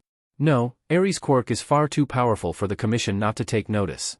Plus, she has no papers proving her existence, so they could easily whisk her away and it would be overhaul all over again. So he'll do what he does best. Get Eri the hell out of there, drop her off at Aizawa's, and let the professionals deal with the Yakuza group. Maybe he should deal with the commission too. No, that could destabilize society. Besides, he owed Dabi that favor, and it's been taking far too long to deal with his shit show of a father. So for now, he needs to pay a visit to Overhaul, steal Eri and a couple Quirk erasing bullets, then get out without getting caught and deliver Aizawa's new daughter to his doorstep. Sounds like a plan. What is this? Aizawa asks, his voice flat. Eri flinches, clinging to his pant leg tightly. Izuku sighs, annoyed that his gift isn't being appreciated. This is Eri. She's been abused, so please be gentle with her. She had a powerful quirk and no legal documentation, and I don't want the commission to steal her away. She deserves a childhood. Please take her. Izuku signs, trying to convey his sincerity despite the darkness. Is there a reason you keep on dumping children on my doorstep? The green-haired boy smothers a laugh, coughing into his hand violently before turning back to the tired hero. You're trustworthy. He keeps it simple. To his credit, Eraserhead just sighs and opens his door more. Come on. Your name is Eri, right? I'll take care of you from now on. Eri flinches again, backing away. The younger boy frowns at her reluctance, turning back to her. She looks terrified, her hands clenching and unclenching. Making sure his back is fully to Aizawa, he pulls down his surgical mask. Eri's eyes widen, and she freezes. Smiling, he extends his hand to her. She takes it, and he guides her towards him. Don't worry, he's nice. He just looks threatening to scare the bad guys away because he's a hero. I promise, he'll never hurt you. He has another kid, too. He'll be a nice big brother. Izuku murmurs, making sure the hero in question can't hear him. Eri's eyes get wider as he speaks, but eventually, she nods slowly. They won't hurt me? They won't hurt you. He confirms. What about you? She asks, looking nervous. You'll see me again. I'm not sure when, but you will. He says, not wanting to get her hopes up. Izuku shouldn't actively seek her out, it would look suspicious, but there's no guarantee Aizawa wouldn't introduce her to the class. If she'll still remember him by then. That's a question for another day. Okay. She says, taking a long, hard look at his face. Flashing her a bigger smile, he pulls the mask back up and stands up, turning back to Aizawa. Eri follows him, eventually letting go of his hand and staring at Aizawa's instead. While they're watching each other, he disappears into the night, a hidden smile on his face. Sir. A blond boy knocks on the door and lets himself in, concerned about his mentor. Ever since he'd solved his case and raided the Shy Hasaikai's hideout, he'd seemed disturbed. It was confusing, since Sir usually never showed any emotion besides disdain. Mirio. His tone is strange, too. I was wondering if you're feeling okay? You seem restless? You've been acting differently since that Yakuza raid. Sir Night-Eye sighed, staring at his computer screen blankly. He couldn't deny his change in behavior, but considering the situation, it's warranted. First, he'd been sent a complete case file from an untraceable number. Next, there were thousands of clips of a little girl being tortured. Then, there were several copies of records of said torture at the hands of Kai Chisaki, and an in-depth analysis of his quirk and personality. And every other member's quirk and personality. By then, he decided to believe the person sending the information, which led to his next set of problems. 1. Everything was correct. That means someone planned for this for a very long time. 2. Only 2 quirk erasing bullets remained. Among the Yakuza's meticulous files, he'd found evidence that there should be over a dozen. Who took them? And why didn't they destroy the records? 3. The little girl being held captive was gone. They'd searched for her everywhere, but couldn't find anything to indicate her existence besides a dingy cell with a single child's toy. What happened to the bullets? What happened to the girl? And none of this even touched on the crime scene itself. The walls were dripping with blood the time they got there. Overhaul got the worst of it, and was missing several limbs and an eye, all of which were scattered around the compound and died of blood loss. He looked shocked, even in death, remaining eyes so wide it might have been comical, if he was alive. Nonetheless, the person who committed the massacre remained a mystery. It was as if a vengeful ghost had risen from the dead to extract vicious justice on the Yakuza. Sir Night-Eye sighs heavily, rubbing his temples as he feels the oncoming headache pinching right above his eyebrow. Yes, I've encountered a couple hiccups that need to be ironed out before I declare the case closed. I apologize if I've been unnecessarily rude or snappy. My workload has been getting heavier recently and I'm constantly on the verge of a headache. Night-Eye sighs again, his shoulders slumping slightly as he answers his intern's questions. Mirio nods, shooting the older man a sympathetic look. Sure. If you need anything, I'd be happy to grab it for you. Thank you, Mirio. Please close the door behind you. Of course. With that, Mirio exits the room, shutting the door with a soft click. Izuku trudges through the next day, barely awake.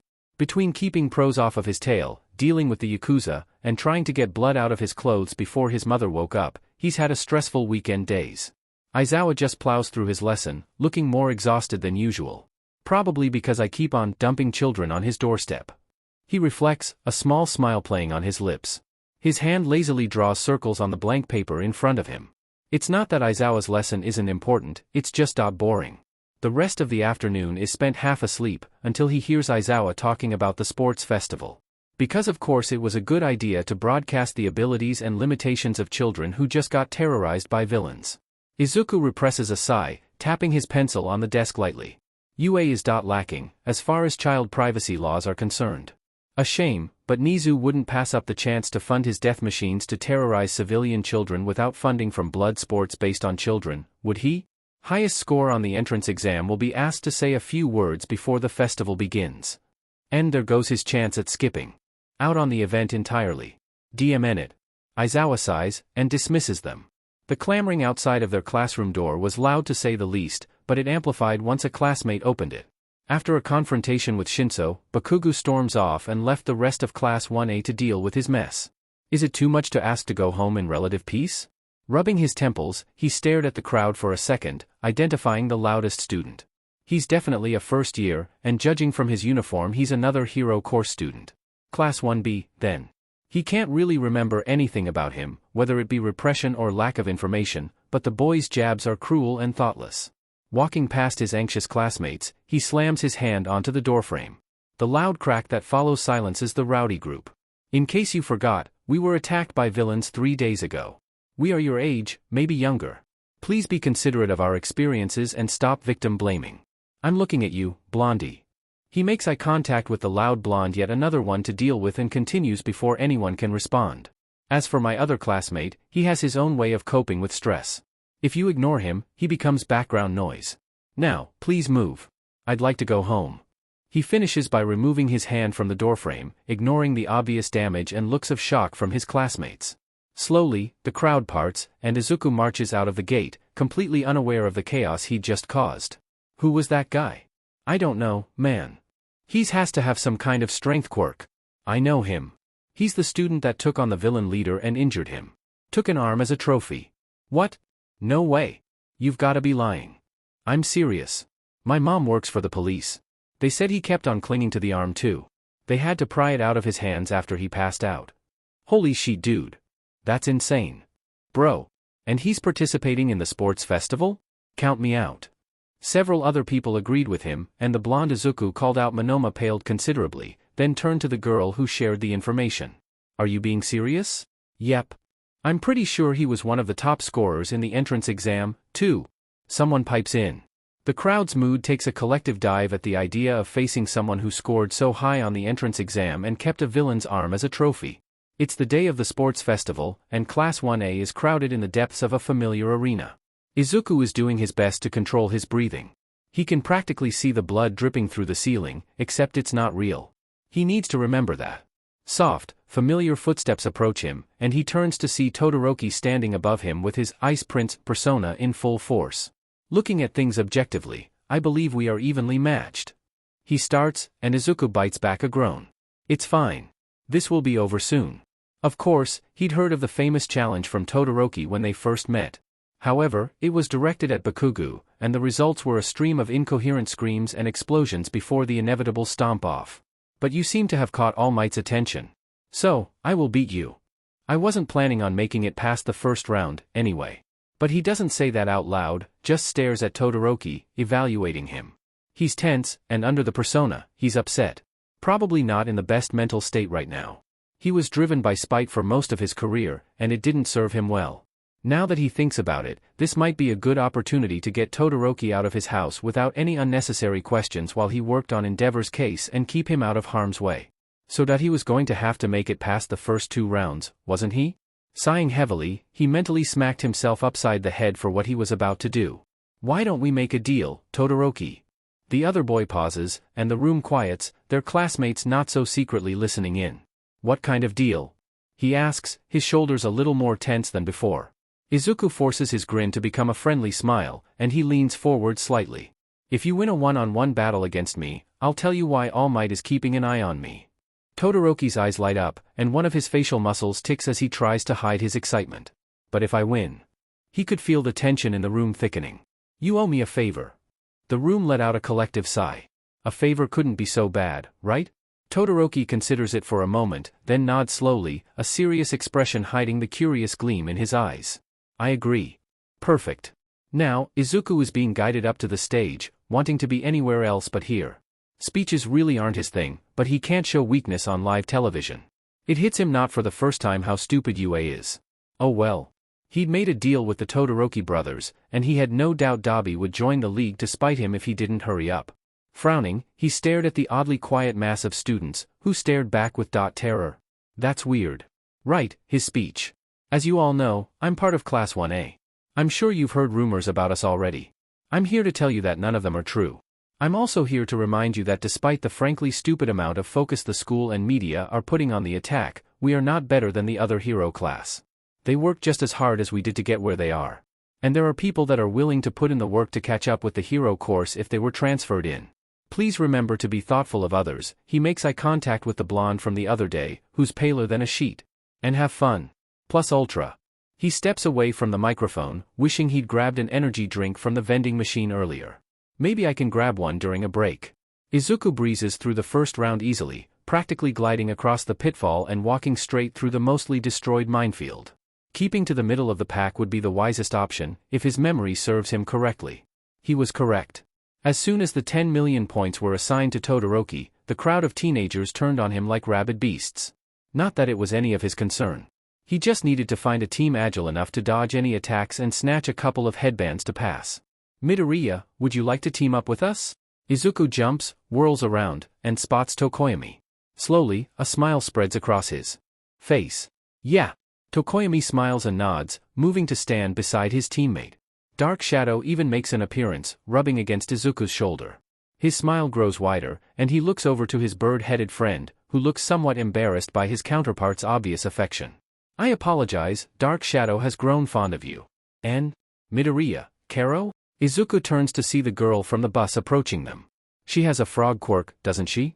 That would be good agility-wise. Putting on a more polite smile, he greeted her with a nod. Hello. Would you please remind me of your name? I'm not very good with them. She nods. I'm Tsuyu Azui. Please call me Tsuyu. I'd like to join your team. Izuku considers it for a minute. She's light enough that she could go on top and easily bend out of the way of anyone trying to grab her headband. Okay. Now we need one more and we can announce our team to midnight. Any ideas? Tsuyu looks over at Tokoyami, who shrugs and turns to Izuku. He blinks, realizing that both of them expect him to have an idea. Great. Sighing, he cupped a hand over his eyes and checked over the remaining groups. Looks like. Izuku! A familiar scream and blur of pink jumps at him, making his companions jump. Izuku neatly dodges the girl and grabs her jetpack straps to keep her from eating dirt. Mei, nice for you to join us. Mind lending us a couple of your inventions? He'd called to tell her about his failure. She took it in stride, and promised to work on a couple new inventions for him so he'd be able to get to Shigaraki faster next time. He'd sweetened the deal with 3 quirk erasing bullets too, and he'd practically heard her drool over the possibilities over the phone. She wiggles free of his grasp and grins, the manic light in her eyes enough to make any normal person step back. Of course. Tsuyu looks somewhat perturbed by their new teammate, but Tokoyami just shakes his head. What a mad banquet of darkness. Why is everyone avoiding us? Izuku asks, staring at the other teams that are practically on the other side of the field. Probably because of the rumors. Mei offers, confusing the green-haired boy more. What rumors? The ones where you ripped off a villain's arm as a trophy. Izuku pauses, looking over at Mei with a disbelieving expression. Sure, he'd ripped Shigaraki's arm off, but only to disable his quirk, not as some weird trophy. Seriously? Yep. Izuku twisted to look at his other teammates. Tsuyu keeps her eyes on the field, almost like she's avoiding his gaze. Tokoyami just nods in confirmation of what they said. The green-haired boy opened his mouth, then closed it. Whatever. As long as everyone keeps on avoiding them, they should have enough points to get to the third round easily. He was paired with Yaoyorozu in the first round. Sighing, he walked into the arena. He hadn't been able to find a vending machine, and Lunch Rush refused to point him in the direction of one, for his health. So, he hadn't gotten his energy drink. And now he has to deal with at least one opponent to get to Todoroki. Still, he has to do this. For his former friends. Though that doesn't mean he can't help out the heiress in the process. Izuku has noticed her lack of confidence, and beating her soundly won't help her in the long run. What to do? They step into the middle of the arena, where Midnight and Cementos explain the rules. He tunes them out, focusing on the nervous girl. Why is she right? The rumors. Midnight, please wait. He holds up his hand, then turns to his opponent. She looks ready to bolt, so he gives her his best comforting smile. She relaxes a little. You are aware that I could easily incapacitate you with my quirk, Yaoyorozu. He starts, putting his hands in his pockets. She opens her mouth, then closes it when he continues. Why don't you use me as a demonstration? You have a very versatile quirk, and brute force isn't always the answer in heroics. Make us both knives or swords blunted, if you prefer, and you show off how useful you can be. I won't use my quirk, and you get more internship opportunities. Her eyes widen with every word he speaks, and even the teachers look surprised. Why would you? Izuku just smiles and shrugs, looking over at Midnight. It isn't against the rules. Midnight shrugs, and Cementos nods in agreement. After a long moment, Yaoyorozu nods, then opens her shirt. Izuku averts his eyes, watching the crowd's confusion with amusement. This will be interesting. From the booth, he can hear Present Mike speculating what they're doing, while Aizawa, who clearly doesn't want to be there, is sighing so loudly, Izuku feels tired just listening to him. Since my colleague doesn't understand what's going on, I'll explain. Midoriya's quirk is extremely hard to combat with a quirk like Yaoyorozu's, so he, for whatever reason, has probably made a deal with her. You like making deals, don't you, problem child? He must have heard about my deal with Todoroki. Izuku shrugs, stretching his arms as the crowd starts to mutter. Giving your kids nicknames already, Eraser? You really like this year's class, don't you? I am calling him what he is. And this year's class is only here because of their potential. Like has nothing to do with it. Done. Yaoyorozu calls.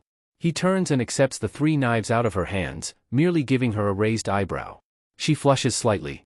I'm going to use my quirk to make more if I lose one. It's only fair you get one extra.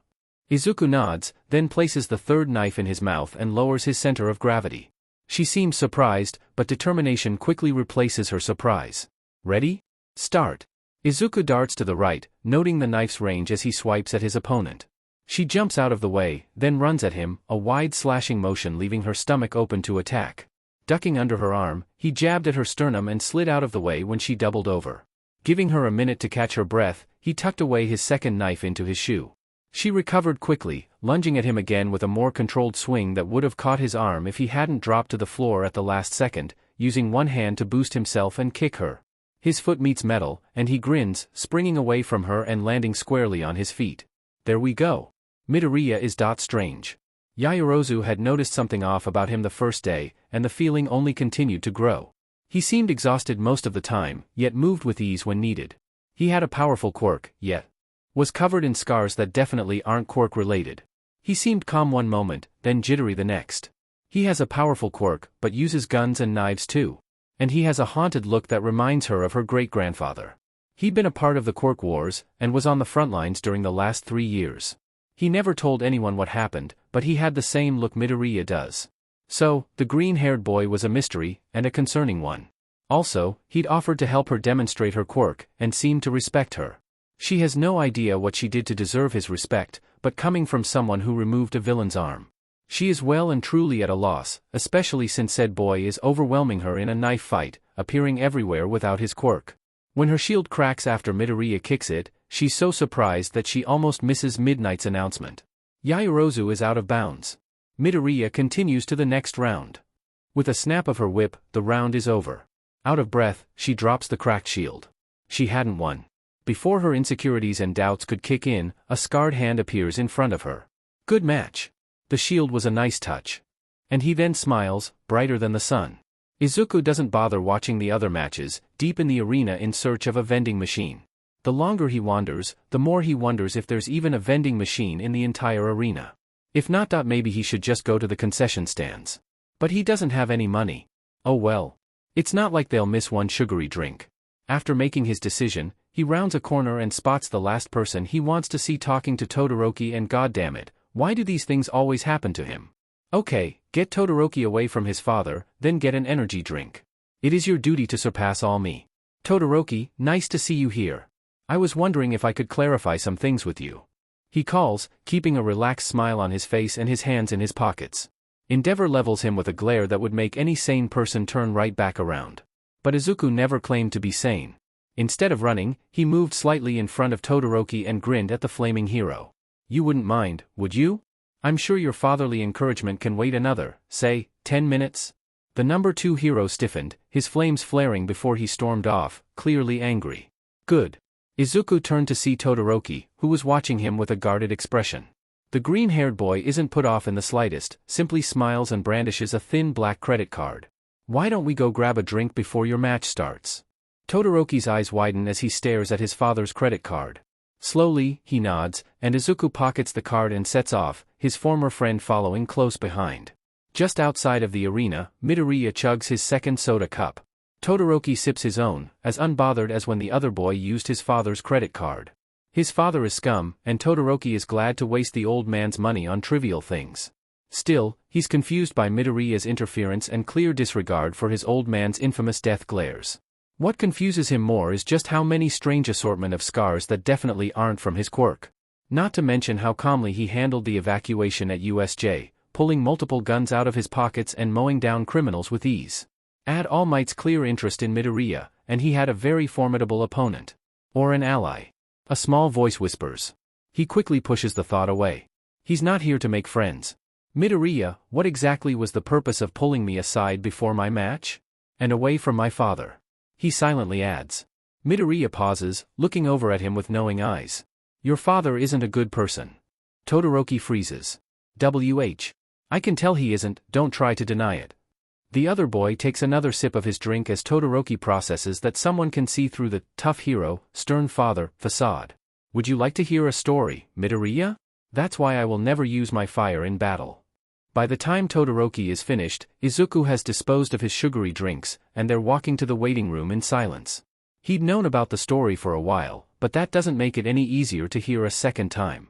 He decides to interrupt the silence right when they reach the waiting room. Well, that's all the more reason to win, isn't it? Good luck, Todoroki. When he leaves, Todoroki still isn't sure who Midoriya was talking to. After a tiebreaker between two strengthening quirks, the quarterfinals begin. Thankfully, Izuku is against Todoroki, so he won't have to fight another person to get to him. Unfortunately, they're the last match to go, so he'll have to sit through 3 matches before they fight.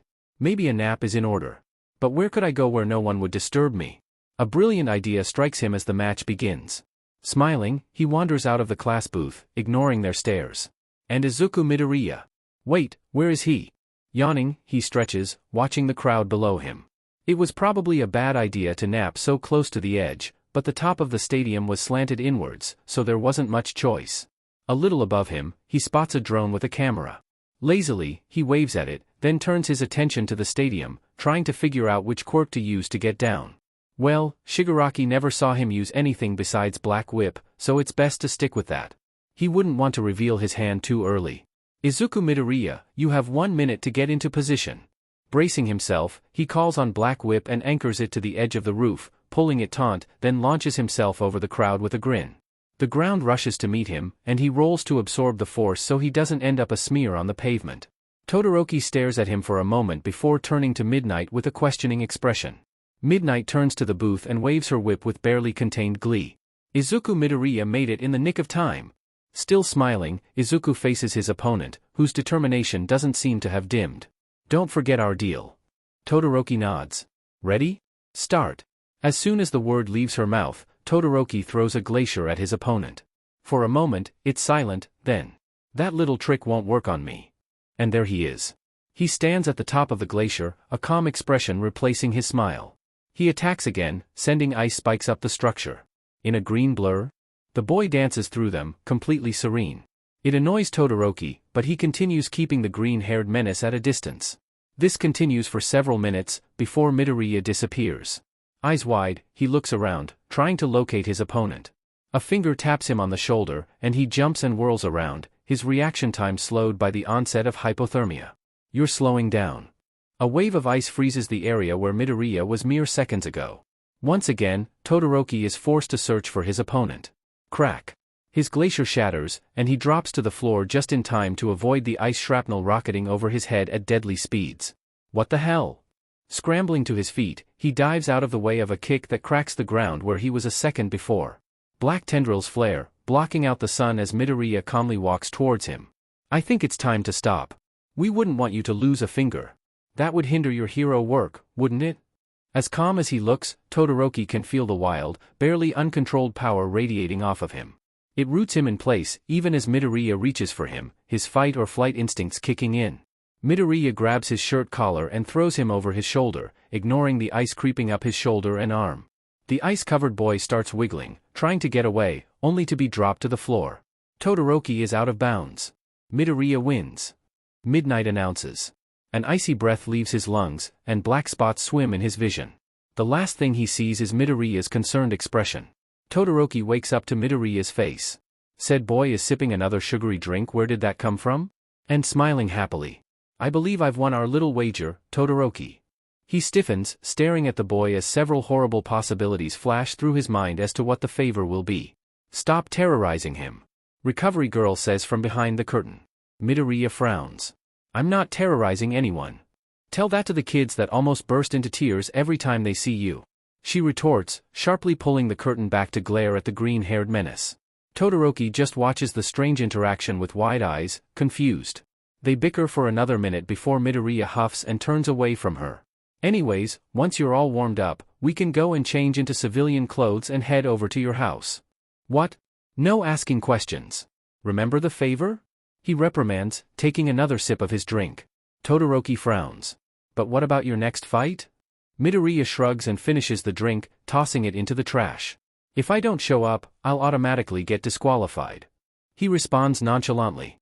Don't you care about winning the sports festival? Todoroki asks, confusion growing. Nope.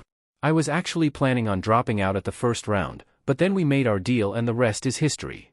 Todoroki stares at the green-haired boy, complete disbelief written all over his features.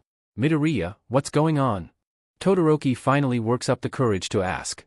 Izuku just grins and breaks the handle off of Endeavor's front door. Endeavor, the arrogant BSTRD, was far too proud to get a home security system, so nothing happened. The other boy stares at him with wide eyes, and Izuku opens the door and grandly gestures for Todoroki to go in. Lead the way to your room, please. Todoroki decides then and there that he's just going to comply with his classmate. He'll probably answer his questions at some point, right? 4 hours later, Todoroki is in front of an apartment door with his arms weighed down by bags. Midoriya, after taking one look at his wardrobe, dragged him to the nearest mall, introduced him to a thrift shop, and disappeared to buy him a new phone, all on another one of his father's credit cards.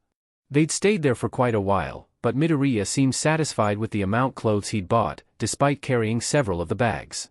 This is my house. What? Midoriya opens the door and walks in, taking off his shoes. The other boy has no choice but to follow, hopelessly bewildered by this situation. Follow me, please. Todoroki follows him, silently observing his classmate's home. It's small, but cozy, practically the opposite of his own house.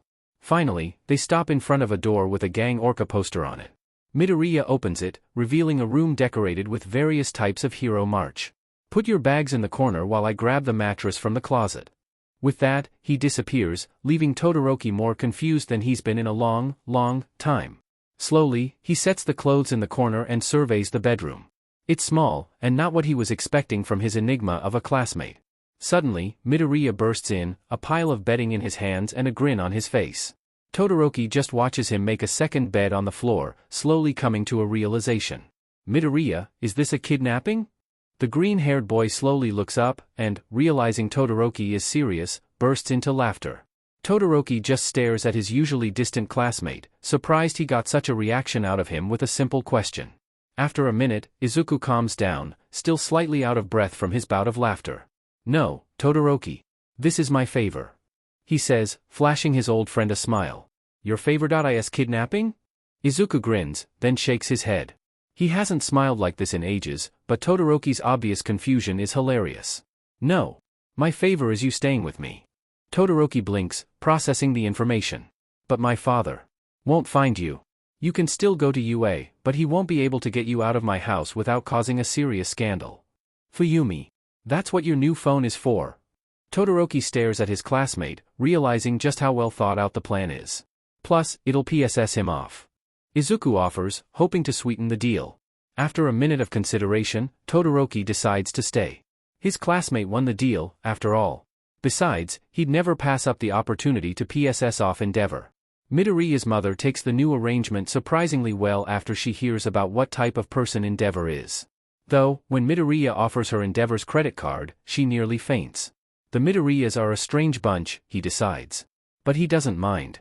It's a nice change from his coffin-like house. Fuyumi seemed enthusiastic about the arrangement as well, and promised keep his location a secret and to visit him soon. So Todoroki goes to bed on Midoriya's bed, falling asleep to his classmates. Fast-paced typing. The next 2 days are the weekend, so Todoroki asks Izuku about his training routine.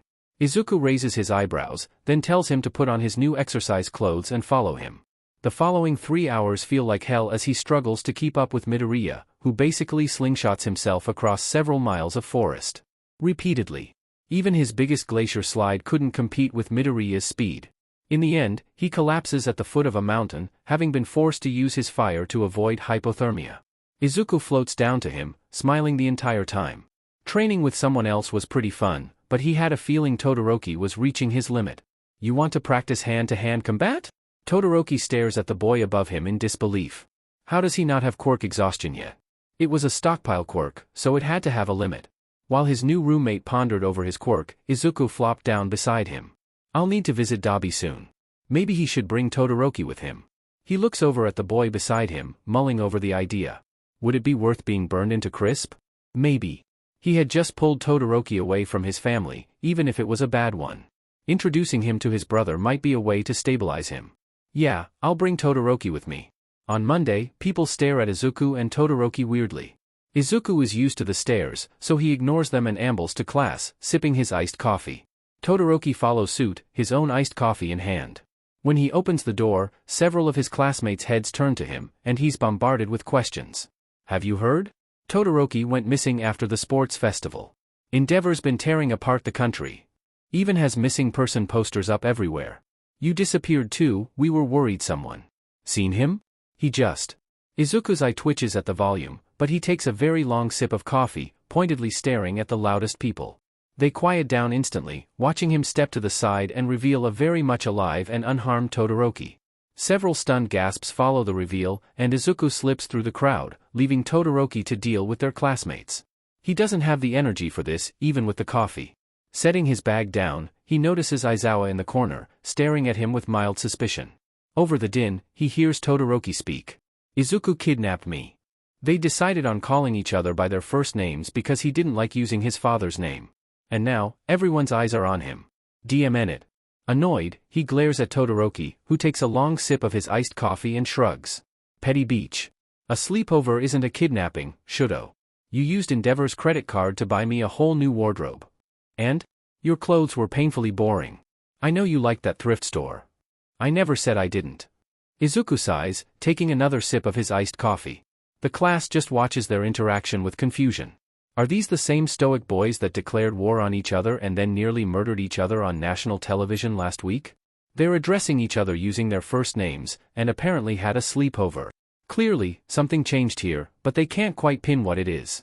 Several of the girls exchanged looks, and, like sharks to blood, swarmed around Todoroki. What else did you guys do? Ashido asks, grinning up at the gray and turquoise-eyed boy. He blinks, then looks over at Izuku, who shrugs. We trained together. He also showed me the beach he helped clear as training for UA. It was nice. The girls let out a collective "aw," which was confusing, but before he could ask anything, Yayorozu guided them away from him with a sympathetic smile. Sorry about them, they're just happy you're safe. Why doesn't everyone take their seats? Class is starting soon. Grumbling, Class 1A trudged to their seats. Aizawa, on the other hand, watched Todoroki and Midoriya for another minute before deciding not to comment on their sleepover being mistaken as a kidnapping by the number 2 hero. It was above his pay grade, so as long as Todoroki showed up to school regularly, he really didn't care. Now class, we have a transfer today. He'll be replacing Mineta. Please don't scare him away. The door opens, revealing Shinso. His hair looked messier than usual, and his eye bags were darker. But that didn't hide the excitement in his eyes. Izuku smiles faintly, internally wondering whether he should scream in frustration or cry from relief. Having Shinso here would make it easier to keep an eye on him, but it would also put him at the center of the attacks. Silently, he takes another sip of coffee, wishing Shigaraki or All for One would magically appear so he could just kill them and get it over with. His wish was not granted, and the day continues as before. The lunchroom was even worse than class, and everyone stared at Todoroki like he was a ghost. Thankfully, the last class of the day came quickly. Unfortunately, Izawa decided to dump their internship offers on them as homework. His stack just barely fit into his backpack, but Todoroki didn't have any. Because he was considered missing, no one put in any offers. Todoroki didn't seem too bothered by it, though. He just shrugged and waited for Izuku to zip up his backpack. Once they got home, Izuku dumped the papers on the living room table and changed his clothes, then made them a snack, then stared at the papers blankly. He needs an internship close to Hosu so that he could stop his classmate from being murdered. He also needs a hero that won't report Todoroki's whereabouts to Endeavor. Sighing, he picks up the first paper and starts reading while Todoroki turns on the TV. Ding! Young Midoriya, I would like you to accept the internship offer made by Gran Torino. He was my old mentor and knew my master well. He has enough experience with One for All that he may be able to help you make another breakthrough. Izuku stares at the message blankly. He blinks, then reads it again. Gran Torino had known multiple One for All holders. One for All, which was made by All for One. Am I actually this lucky? The green-eyed boy had been tracking down shady organizations and companies that could be part of All for One schemes for months, carefully writing them down and trying to track their finances to find All for One. However, there were no shortage of shady corporations and businesses, so it was like finding a needle in a haystack. But if he met with someone familiar with All for One and his schemes, he could confirm whether or not a company was involved with the supervillain. Then, he could start dismantling said companies and draw All for One out. Admittedly, playing metaphorical whack-a-mole with a supervillain that had multiple warp quirks might not be the best idea, but time is of the essence, especially since All Might was running on the embers of One for All now. Slowly, a grin stretched across his face. Oh, yes. He'd be accepting that offer, but not to improve his quirk. The next day, Izawa looked more drained than usual, and slipped into his sleeping bag right before midnight burst in, whip-cracking as she grinned. Today, you'll be choosing your hero names. Make sure to choose wisely, these will stick. I'll be helping you review your hero names, so everyone grab a whiteboard and start brainstorming. People came and went, and Izuku just stared at his board blankly. He would have killed to be here, in UA's heroics course, years ago. Now, he barely felt anything as he tried to think of something that would pass as a hero name. Most of his old ones were based on All Might, but that felt cheap. Izuku, do you have any ideas? I'm stuck. Todoroki slides up next to him. The green-eyed boy lights up, happy for the distraction. Why not Hellfrost? Or Frostburn? Izuku offers, watching Todoroki mull over the names. At the front of the class, the pink-skinned girl Mina is turned away from her pre-quirk pop culture reference, Alien Queen. Whether or not his classmate realized the reference was up for debate, but with the way Midnight reacted, she definitely recognized it. She has good taste. I like Hellfrost. Do you have any idea for your own hero name yet? Izuku shakes his head, lips pressed together. He needed something to remind him why he was here. He couldn't afford to get lost in silly fantasies. He may be in the hero course, but the things he plans on doing are far from heroic. Quietly, he pulls out his phone, consulting the internet for ideas. After 10 minutes, he finds what he's looking for. Scribbling the name down on the whiteboard, he showed it to the heterochromatic boy, who squinted, then looked over at him. What does that name have to do with your quirk? It doesn't have anything to do with my quirk, I just like it. Besides, it's best to keep my quirk under wraps so I have the element of surprise. Todoroki thought about it, then nodded and turned back to his own board. Unfortunately, Endeavor had been crowing about his quirk since he was 4, so he didn't have the choice of keeping his quirk a secret. Todoroki, Midoriya. Why don't one of you come up here? Midnight called. The boys looked at each other, silently communicating for a full minute before Todoroki stood up and walked to the front of the class. Expression bland, he set the whiteboard on the podium and spoke. I will be the elemental hero, Hellfrost. That's perfect. Such creativity. Midnight crows, grinning at the slightly overwhelmed boy, who hurried back to his seat to escape her enthusiasm. Midoriya? She prompted, looking at the green-haired boy. He was the only one who hadn't presented an idea yet, and she was curious about what he'd choose. Izuku stood up, walked to the front of the class and flipped his board so everyone could see it. I am the versatile hero, Ion. Where are we going again? We have internships in the morning. Todoroki asks, messing with the beanie on his head. Izuku slipped the brass knuckles off of his fingers when he spotted Dabi's apartment building. He'd almost forgotten about the man until he spotted the open case file on Endeavor and realized that the man was out of the loop and probably thought his brother had been kidnapped. Slipping into an alleyway, he secured his surgical mask and grabbed the rusty fire escape, hauling himself up then looking down at Todoroki expectantly. The other boy sighed and followed suit, hoping that this late-night adventure wouldn't get them arrested. His eyes widened more when his green-haired classmate forced a seemingly random window open, then motioned for him to go in. Shooting the boy a look, Todoroki slipped in, body tensing at the unfamiliar environment. Izuku slipped in after him, looked around the dimly lit apartment, then headed deeper inwards, leaving Todoroki to follow behind him helplessly. He opened one of the doors in the hallway, peered inside, then closed it and turned to the other door and walked inside, shoes silent on the stained carpet. Faintly, Todoroki could make out a bed and a lump person on the bed. Izuku guided him to the wall, motioned for him to stay there, and walked up to the lump. "Get up." He spoke, his voice far too loud in the silent room. The lump moved, and the walls were cast in flickering blue as Izuku dodged the swipe with ease. "Who the hell?" The person wielding the blue fire is tall, and has extensive, purplish burn scars held to his skin with staples and piercings. His blue eyes were narrowed in aggression, until he noticed Izuku. He paused, fire still burning, and watched Izuku hit the light switch, revealing the scarred, black-haired man in his full glory. Something about him seemed vaguely familiar, but Todoroki couldn't quite place what it was. "Dabi. Brat. Why are you back here?" Silently, Izuku stepped to the side, revealing Todoroki. Dabi froze when he saw the other teenager, eyes going wide. "Shudo, meet your older brother, Tuya Todoroki." The next day, Izuku pushes 2 cups of coffee towards the barely awake Todoroki. He'd already had his typical 3 cups, and was carefully putting his laptop into his overnight bag, making sure it was nestled securely under layers of his clothes. Todoroki's bags were already packed and at the front door, since he decided to just go to whatever internship Izuku was going to. Aizawa's expression was hilarious when Todoroki announced that, especially when they confirmed they had guardian permission to do so. Slipping on his shoes, he grabbed his bag and hero costume case. "Come on, Shudo. We're going to be late to the class meetup if we don't hurry." He heard a low groan, then Todoroki appeared, securing his messy tie.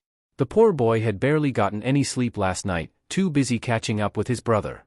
Izuku tried to raid Tuya's fridge, found it empty, and went out to buy him groceries, courtesy of Endeavor's credit card.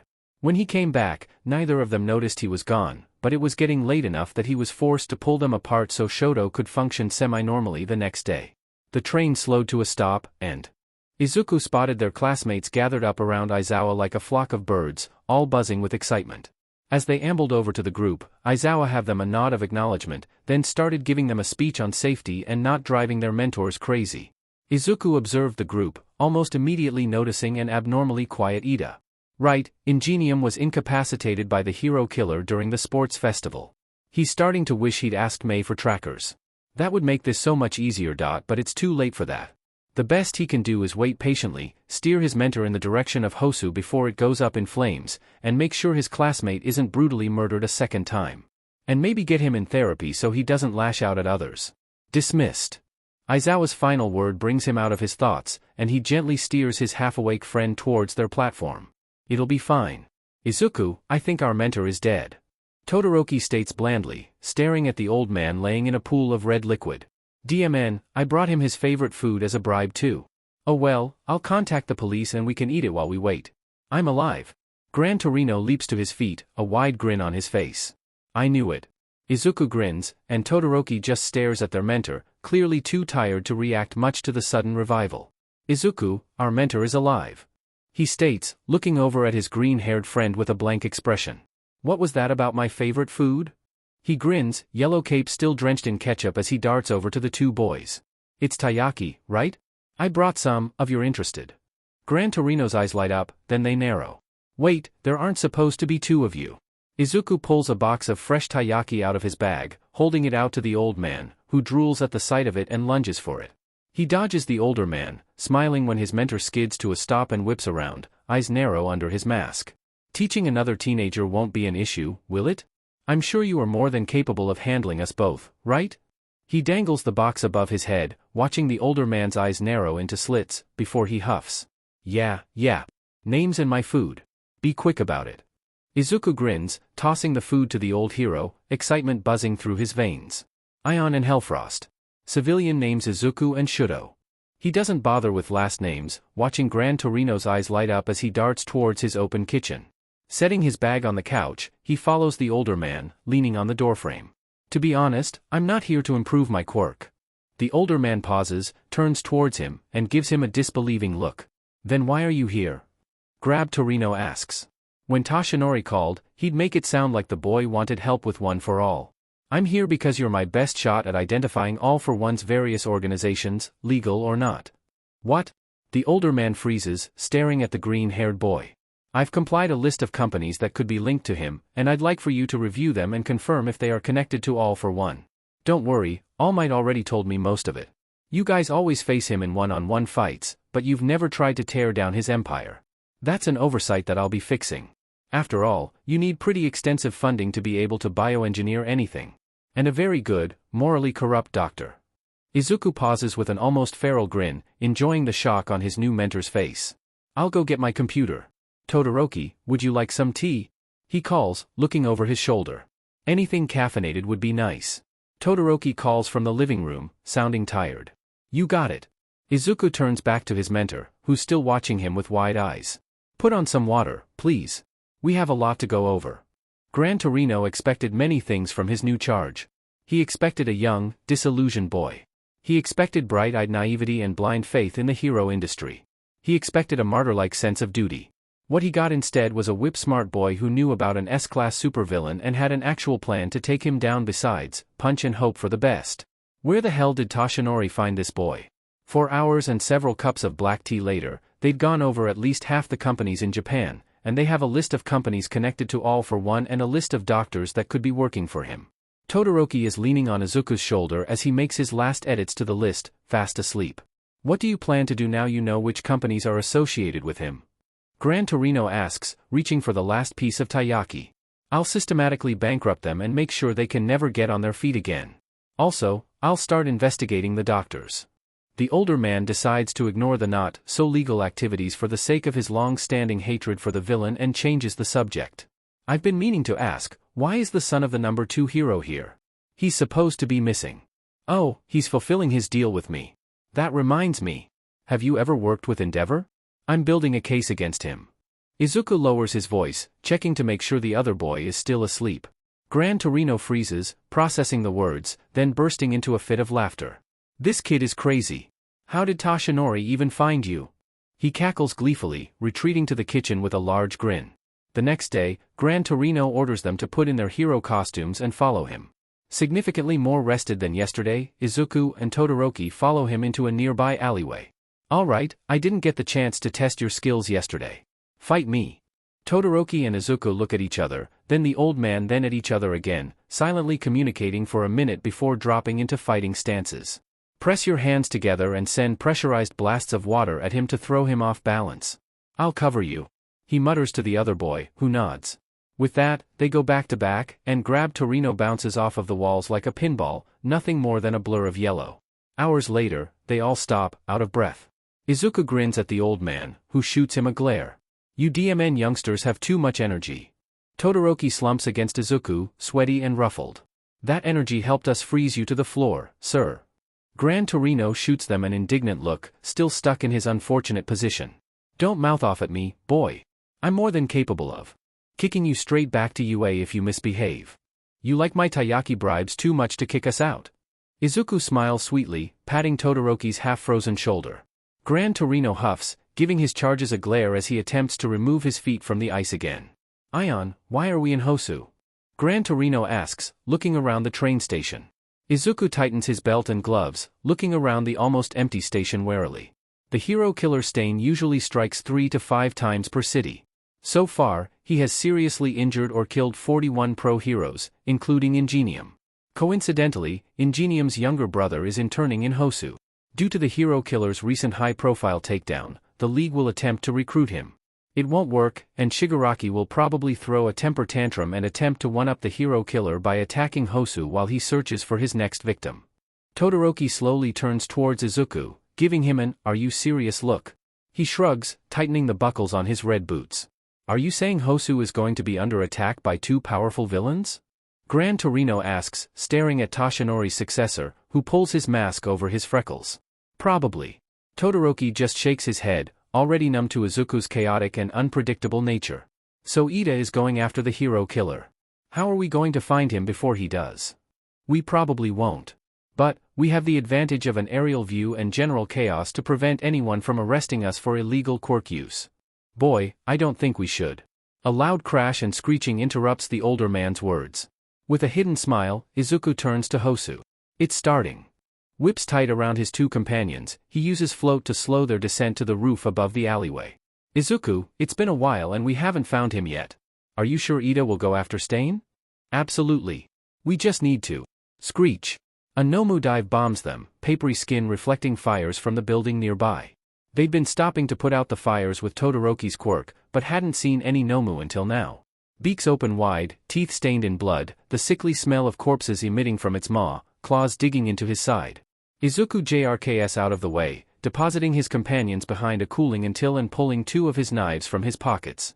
Lightning crackles, filling the air with ozone as he lunges under its outstretched claws and grabs the tip of its wing, yanking down to the roof.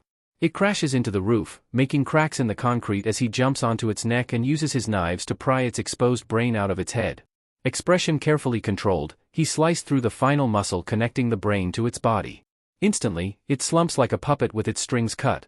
Casting the organ to the side, he wipes the brain matter on his pants and sheathes his knives. Come on, we haven't checked the western quadrant of Hosu yet. He says, turning back to his companions. After a moment, they walk over to him, Gran Torino shaking his head in disbelief. DMN, that was pretty fast, kid. How'd you figure out its weakness? Corpses press down on him, their glassy, unseeing eyes staring at him judgmentally as he listens for the telltale clicking of claws. Lucky guess. Unworthy to be a hero, just like your brother. Your death will be just another step towards the cleansing of hero society. Izuku lightly lands on the rooftop, peering into the darkness below. Goodbye, Ingenium. A blade glints, and Izuku whips out his gun, shooting at the shadowy figure. The gunshot rings through the alleyway, followed by a loud clang. Todoroki and Gran Torino leap down into the alleyway, and Izuku follows suit. Ida is immobile on the floor, blood pooling out of his silver armor. Above him, a man wearing a red scarf and strapped with several knives assesses them coldly. An unknown hero is slumped deeper into the alleyway, dressed in Native American attire. Izuku frowns when he notices that, but turns back to the issue at hand. Two injuries that have the possibility to bleed out, and a vigilante-turned-villain with a blood paralysis quirk. If he remembered correctly, it's the blood type that determines the paralysis time. Also extremely fast, and good with knives. Hellfrost, perform first aid on the hero over there. Stain is a mid-range and close-range fighter. Izuku tosses his friend the first aid kit in his pocket. Todoroki hesitates, then nods and hurries over to the pro hero. Are these your friends, Ingenium? They seem like they have potential. Stain is cut off by Gran Torino, who lands a solid kick in his face and drives him away from Ida. Careful. He has a paralysis quirk related to blood, so don't let him cut you. Izuku calls, darting towards Ida and carrying him away from the fight. Mid. That's Ion to you, Ingenium. How bad are your injuries? Ida just stares at him as he walks up to Todoroki and sets him beside the other injured pro hero. Reaching into the first aid kit, he takes the armor off of Ida's injured arm and quickly disinfects it, then wraps it tightly so it stops bleeding. Beside him, Todoroki is cauterizing the pro's stomach, looking nauseated. Quietly, he places a hand on his friend's shoulder. He looks over at Izuku, relaxes, and gives him a nod. Izuku nods back, then looks over at Gran Torino. He's holding his own against Stain, but those knives are going to be an issue, especially with Gran's specialized boots. As if hearing his thoughts, Stain lunges for his mentor, aiming for his outstretched foot. Gran manages to twist out of the way, but before he can get another kick in, he crumples to the ground. None of you are worthy. Hero society is corrupt at its core, and you false heroes after money and fame are just posers. You don't want to help people. Stain snarls and lunges at Gran's crumpled form, his cold expression making Izuku's own face harden. He whips out his gun, shooting the blades out of the hero killer's hands. Stain jumps back when he shoots at his feet, forcing him away from Gran Torino. Gran Torino, are you alright? He calls, glancing over at the pile of yellow and gray. I'm fine, boy. Couldn't you have done that sooner? Gran huffs, sounding miffed. I was treating Ingenium's wound. Izuku explains, trying to sound apologetic. TCH. How long does this last? I'm guessing it's depending on blood type. Are you at risk of bleeding out? N? You. Boy with the green hair. Why are you helping Ingenium? He is the opposite of what heroes should be. Stain asks, making Ida stiffen. Izuku's eyes narrow, and he gets to his feet, keeping the gun trained on the hero killer. I'm helping Ingenium because he has the potential to save lives. How many people could he evacuate quickly from burning buildings? How many people could he get to the hospital before they bleed out? Killing him would be a waste, and while I don't condone his actions, you aren't in the right either. Stain pauses, surprised by the young hero's answer. I mean, you used to be a vigilante. You of all people would know how bad the heroics industry can be, right? Why didn't you change it from the inside? Why resort to murdering children? Heroes in training may make mistakes, that's why we are in training. Also, what gives you the power to judge whether or not someone is a false hero? Why not judge everyone as false heroes? That would give you an excuse to kill more, right? Izuku PPS the gun, a fierce glare on his face as he steps forwards, angling his body so Gran Torino is behind him. The hero killer's face twists at the accusations, clearly upset.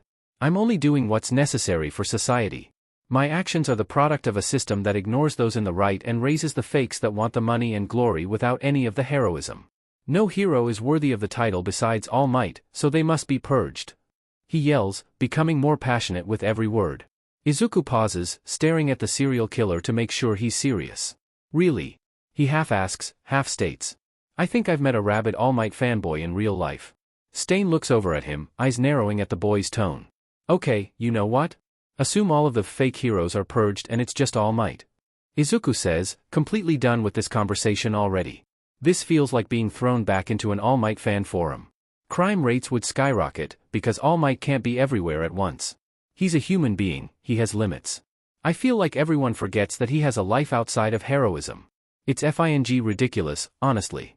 All Might wouldn't even be number one if there weren't other heroes supporting him and making his job easier. So they make money off of merchandise. They also risk their lives for strangers regularly and have high mortality rates. It's okay to want your family to be financially stable in case you die. The system is flawed. And? I'm not going to stand by and let it stay flawed. That's not what a hero does. You may hate the system, but you never joined it. At least we're trying to fix it instead of murdering people in dark alleyways. Izuku yells in frustration, throwing his hand in the air helplessly. Stain just stares at the hero student. Todoroki and Ida stare at their classmate, surprised he isn't dead yet, and Gran Torino starts cackling.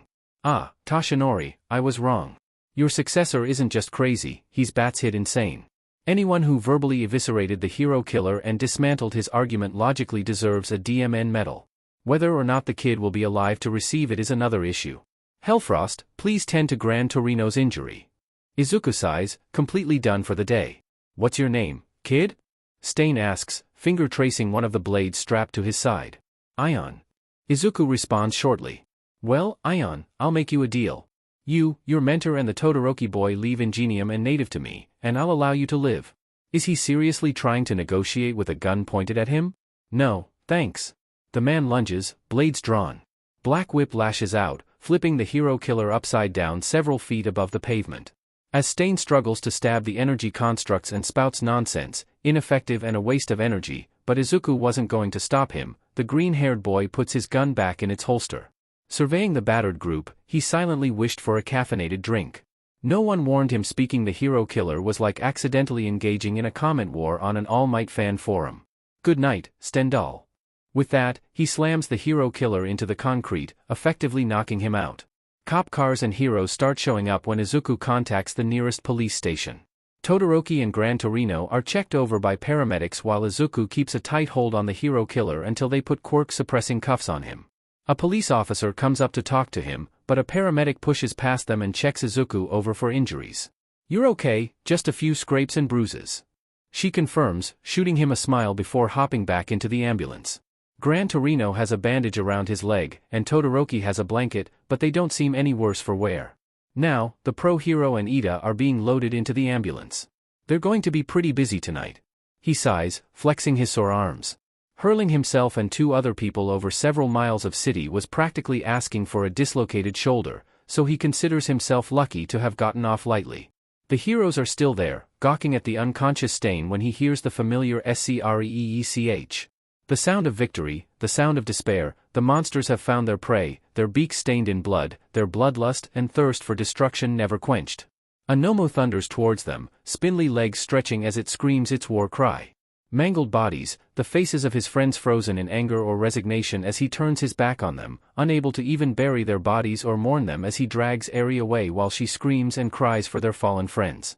In a flash, he's moving, blades out as he lunges at the creature, wrapping Black Whip around its fragile legs and snapping them like twigs. It cries out and collapses to the ground, but he's not done.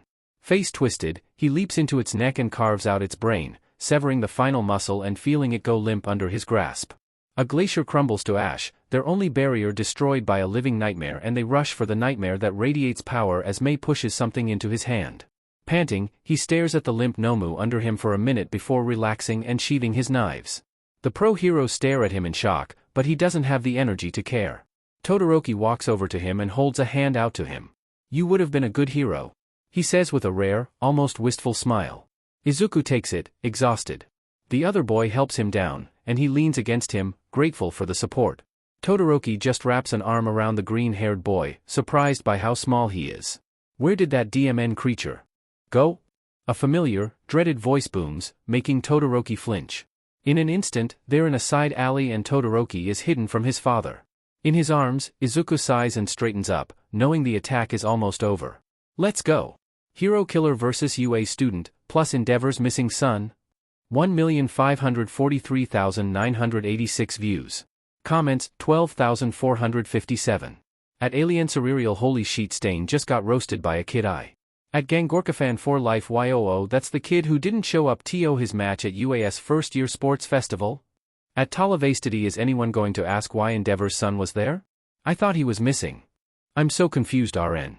At I3 at Markers, both of them had valid points. At NIOP, the hero killer was a vigilante. That was completely irresponsible. You could have gotten yourselves killed, and... Izuku stares at the police officer with a dog head, completely done with this conversation already. He really just wants to go back to the bed, but Gran Torino dragged them to the hospital to give a statement along with Ida. Beside him, Todoroki clenches and unclenches his fists, looking annoyed by the officer's words. Ida looks ashamed, though, which is progress. And don't get me started on your illegal quirk usage. That was disgraceful conduct, even if... Izuku's eyes narrow, and he stares at the officers, making them freeze as the room's temperature drops. You're one to talk about disgrace. You were going to push the capture onto Endeavor until that video came out, and now you're taking your frustrations out on a bunch of high schoolers.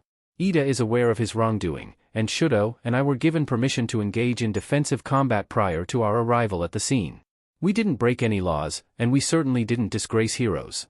If all you plan to do is guilt us into remaining silent about our encounter, then leave. Beside him, Todoroki nods to confirm his words, glaring at the still police officers. Ida sputters and tries to apologize, but Izuku isn't having it, and glares at the officers as they rush out of the door, clearly uncomfortable. Seconds later, Gran Torino bursts in, a maniacal grin on his face. They looked like they saw the devil himself. Their mentor cackles, wiping a tear from his eye. Izuku sighs, rubbing his temples in an attempt to ease his impending headache. They were breaking multiple laws just pulling out those DMN NDAs. I swear, the police are so incompetent. What do they even get paid for? Intimidating children? Izuku huffs, annoyance radiating from his small frame. I don't think they're very good at intimidating children. Todoroki says, patting Izuku's shoulder. Gran Torino just laughs, and Ida watches the interaction, too confused for words. The rest of their internship was uneventful.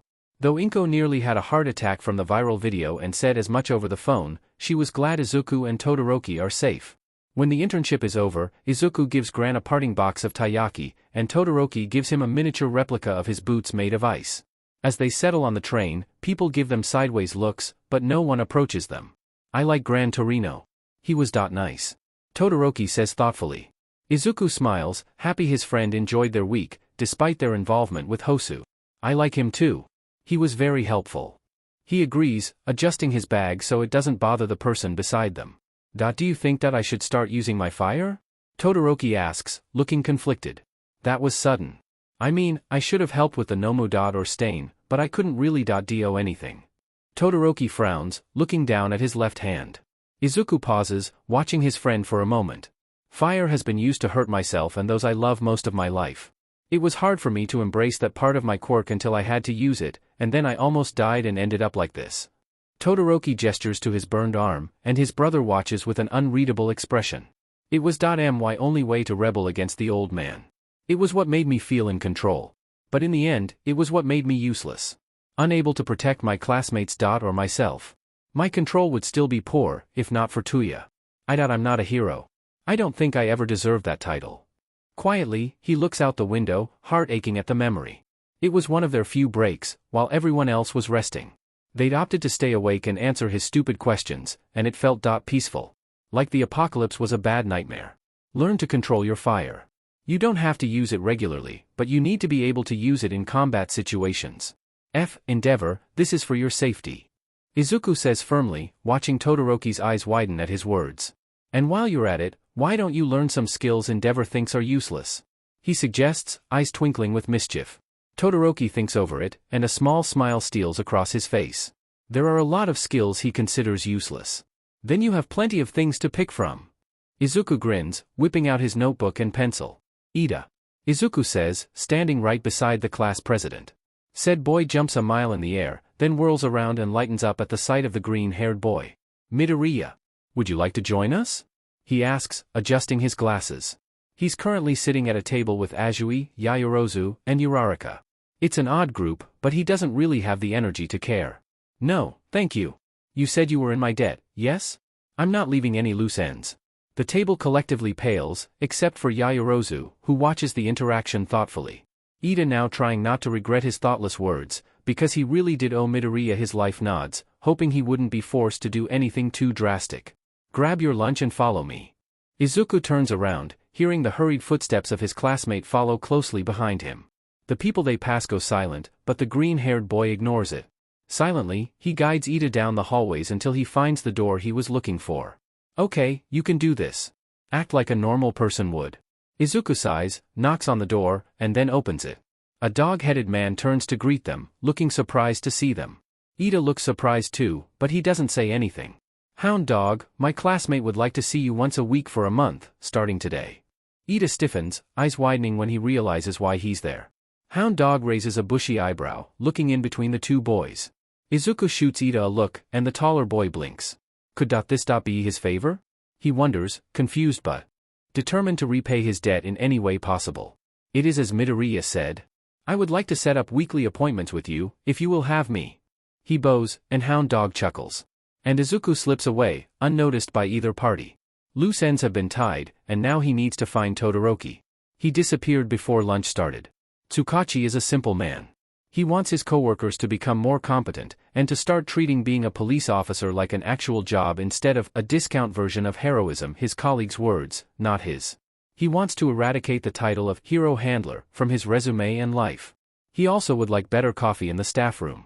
Unfortunately, he can't have any of these things, so he's now in UA, talking to a sadistic rat dog mouse creature who apparently has known Endeavor's son has been showing up to classes even though he's missing.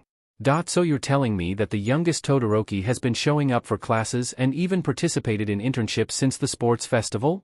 Detective Tsukachi asks incredulously. Correct.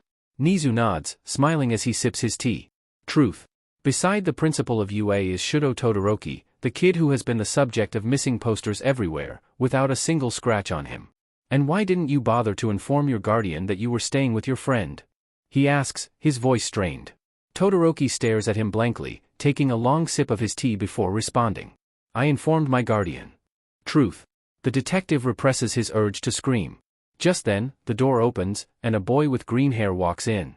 He's plain-looking, with a freckled face and an unassuming stature, but his eyes are cold as he surveys the meeting. Todoroki perks up at his arrival, and pats the space beside him. The other boy smiles and strides over, making himself comfortable in the seat. Tsukachi keeps his expression as neutral as possible, comforting himself with the thought of his coupons for various coffee shops around Mizurufu. Is this the friend Todoroki is staying with? Nizu smiles wider, taking a sip of his tea before setting it on the table and folding his paws in his lap. Indeed. Midoriya, why don't you answer the detective's questions from here? Truth. Midoriya narrowed his eyes at the rat, then sighed and leaned back on the couch, looking over at the detective. Detective Tsukachi, right? You have a lie detector quirk, so this should go pretty quickly. Truth. How does he know about me? The detective decided not to think about it and pulled out his notebook. Are you the friend Todoroki has been staying with since the sports festival? Yes. Truth. Has Todoroki showed up regularly to classes at UA? Yes. Truth. Did Todoroki participate in the week-long internships? Yes, we got a guardian signature and everything. The green-haired demon grins. Truth. Tsukachi feels a headache starting behind his left eyebrow. Did you contact a guardian and receive their permission to house Todoroki for an extended period of time? Yes, Fuyumi Todoroki was informed of Shudo's stay. Truth. The detective slowly looks up from his notebook. Fuyumi Todoroki is listed as one of Shudo's legal guardians. Truth. Tsukachi presses his hands together, trying to contain the urge to scream or cry. The majority of police resources had been going towards finding the youngest Todoroki, and it had set back progress on several important cases by weeks. It's not our fault the old man wasn't informed directly. He's just overreacting. Todoroki shrugs, and the detective almost loses it. Almost. Instead of having the mental breakdown he deserved, he put his notebook and pen into his bag, stood up, and walked out the door, too stressed to even say goodbye. Behind him, he can hear Nizu's maniacal laughter and wishes not for the first time he could restart his career somewhere far, far away from wrangling heroes and sadistic rat principals. They visit Dabi again that night, and Izuku perches on the lowest part of the fire escape. Below him, Dabi and Todoroki are playing with their fire, making small streams of fire that light up the narrow alleyway. Suddenly, a big drop of water splashes on Izuku's wrist. Blankly, he stares at it. Another soon follows it. Soon, it's a downpour, and he turns his face to the dark clouds above him. Rain means safety.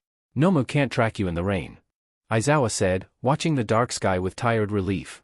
Nomu are corpses, and despite their genetic modifications, they couldn't be in the rain for long without suffering damage. The smell of the bodies wasn't as strong as normal, and water flooded the streets, washing them clean of blood and grime. Dirty rivulets of water run down his face, and his hair sticks to his forehead as they leap over the rooftops. He was clean, the blood that coated his hands dissolved under the water. On Aizawa's back, Eri stared up at the rain with an awestruck expression, clutching a tattered, gray scarf tightly. Izuku breathes in deeply, staring up at the gray sky. Rain means safety. His shoulders slump, releasing a tension he didn't realize they held. Shudo watches his green-haired friend relax in the downpour. His curls are heavy with droplets of water, and press against his forehead as his clothes start to become darker from the rain.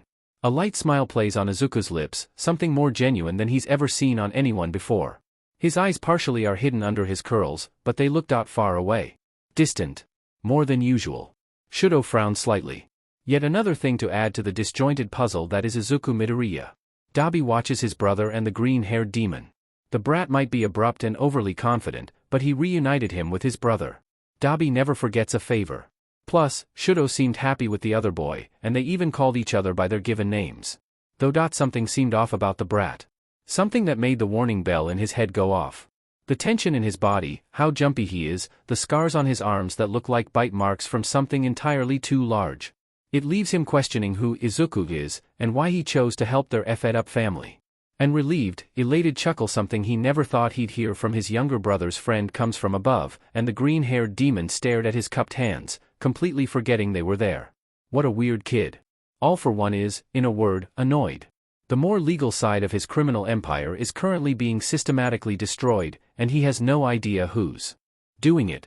Normally, he wouldn't have minded, but since his death, his underworld funding had quickly gone down the metaphorical toilet, leaving him to rely on the legitimate part of his empire far more. It's what is funding the creation of his Nomu, Tomura's destructive tendencies, and of his various side projects. There are currently no quirks he possesses to find the culprit, and there are no existing quirks he knows of that could be used to track them. The one woman with an expansive hacking quirk had discovered his existence and simply disappeared off of the face of the earth. Smart, but inconvenient to the supervillain. Another issue is the sudden disappearance of the Yakuza group known as the 8 Precepts of Death. They had interesting quirks, and he'd been keeping an eye on them, hoping to collect their quirks at a later date. Until someone slaughtered them all. The supervillain managed to get his hands on the photos of the crime scene, and it was enough to make him cringe. Whoever massacred them, they had extreme prejudice against the group and zero concept of morality. All for One could appreciate that, if not for the uncanny similarity to how All Might left him after their final battle. Not that any of this can be connected to All Might. Despite what the blonde buffoon thinks, he barely made a dent in the supervillain's extensive empire. No, the person doing this was calculated, methodical, and clearly had a grasp on what All for One is after. It couldn't be Shimura's friend, he didn't have the technological know-how to do this. Could it be Night Eye? No, he was busy grooming All Might's successor. Whether or not All Might knows about the child is up for debate, but his former sidekick is clearly occupied. That doesn't leave much to choose from. Quirks that can tell the future are few and far in between these days, and usually have extremely specific activation conditions. He never managed to get his hands on one of those either. They usually were dead by the time he came to collect them. Perhaps someone with a grudge? Or a moron who had stumbled upon him and thought it was their civic duty to finish what All Might started. Either way, he needed to figure out who was doing this, and fast. Otherwise, this will lead to severe setbacks in the very near future. Nomu are expensive, after all. Today you'll be interclass sparring with Quirks. Don't maim yourselves or each other, and don't destroy the gym. Cementos has been working overtime the past month, and I'm pretty sure the only thing keeping him from quitting is Nizu's inevitable lecture about contributing to Hero Society. All Might and I will supervise you. The class stays silent at the announcement, unsure of how to react to it. Thankfully, All Might arrives, a big smile on his face and Class 1B in tow. Hello, Heroics course. I'm sure your teachers already told you what's going on, so why don't we get started? You'll need as much practice as you can get for the finals. Both classes collectively shuddered at the mentions of the dreaded final examinations. Efficiently, All Might split up the two classes and sent them to the mats. Since the classes were used to fighting each other, they'd start with fighting an opponent from the other class. Whoever lost had to move to the mat to their right once the match ended. Izuku is facing the girl with vines for his match. She looks wary of him, and her vines are poised to strike as she steps onto the mat. Ready? Vines are mostly long range, and she doesn't look like she does much close range fighting. She was one of the students withdrawn in the second year. Coincidentally, there were Nomu that could manipulate the dead parts of nature hidden in various forests across Japan. He isn't sure they came from her, but it seemed viable, since the League strove to tear down UA in every way possible. Go! The vines burrow under the mat and tear up the ground beneath him, trying to limit his range of motion. That's fine. He's used to a limited range of motion. Green lightning crackles off of his skin as he launches off of the largest piece of rubble. The girl is pinned to the ground before she can even blink, wrists and hair restrained by the glowing boy.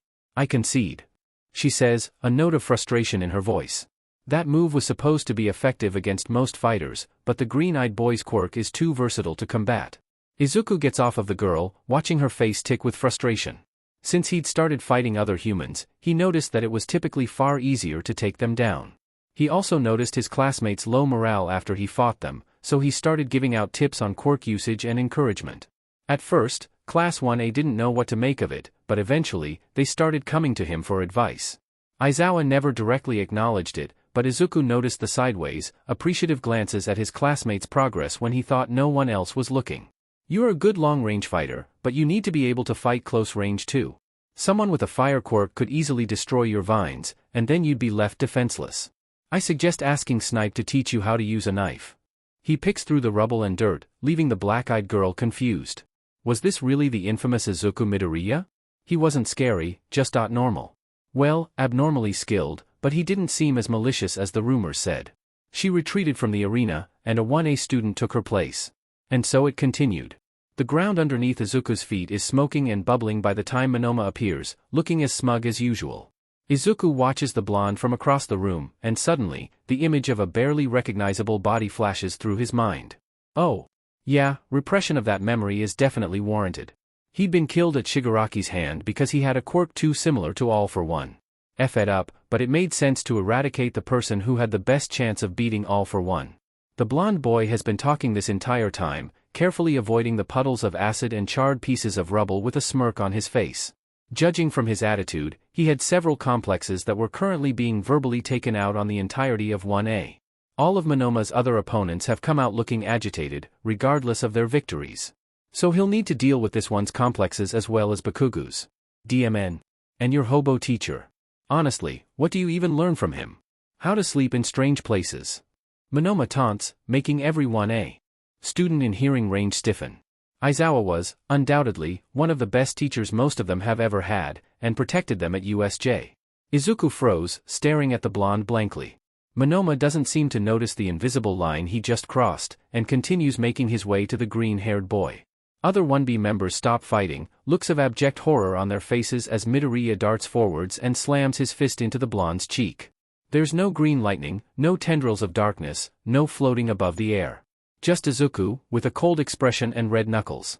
Tell me, he says, planting his foot firmly on the boy's lower back to pin him to the charred ground. Can you handle more than 3 quirks at once? Get off of M. Can you use all 3 quirks you have at once? Young Midoriya. Can you use a quirk efficiently if you haven't used it before? Monoma squirms under his foot, but Izuku isn't done. I'd say our quirks are pretty similar, wouldn't you? So if I can use 3 components of my quirk at once. He presses down on the boy's back a little harder. And if I can control any new aspects of my quirk easily. Then I'd say Aizawa is a better teacher than yours. He finishes, breathing into Monoma's ear. The boy beneath him finally understands the line he crossed, and is frozen in fear. With a quirk like that, you have the potential to become a powerful hero.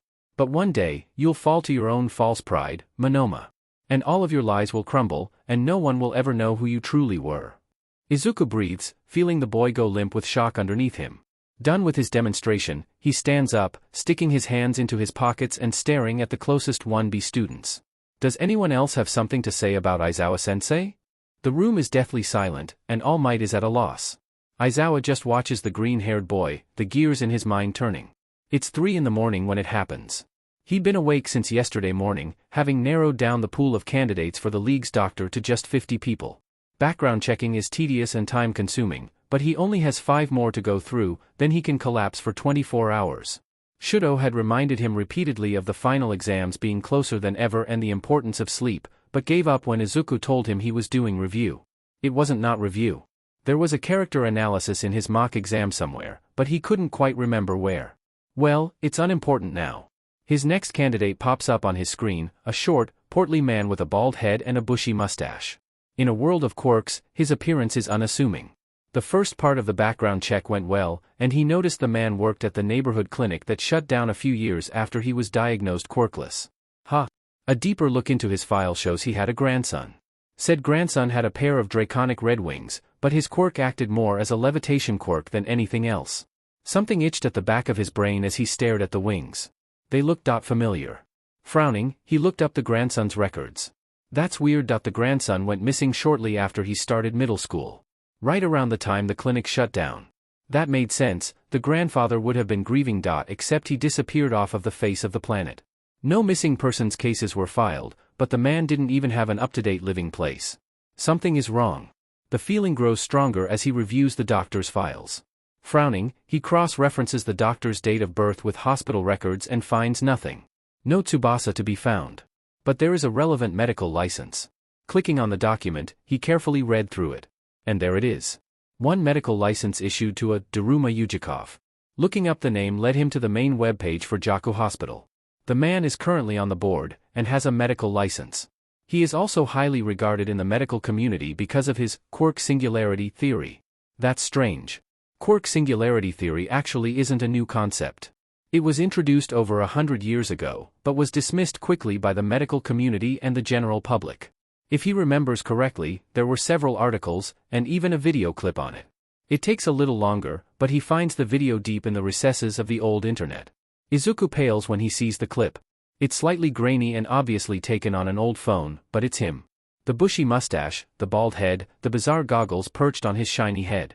The doctor who told Izuku he was quirkless. The man who dropped off of the face of the earth when his grandson died. And the manic glint in his eye. Not good. Another search of the name the articles were written under leads him to Kyudai Garaki, born 2XXX at B General Hospital. 120 years ago. Face pale, Izuku reads over the doctor's quirk listing. Quirk, intelligence. Makes him smarter than the average human being. IQ unknown. Shows signs of extreme apathy. To be monitored. There was also a death certificate. What bullshit. But if the man displayed signs of apathy at as young of an age as 4, who knows how he acts now, with decades of life under his belt? And who could have given him decades of life? All for one. Not to mention the sudden disappearance of his grandson. Who had wings. Wings. Like the Nomu and Hosu. Sudden nausea assaults the green-haired boy as he stares at his screen. He wouldn't have. Would he?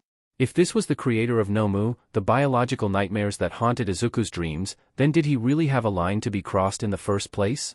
Fighting his nausea, he looked up the attack on Hosu.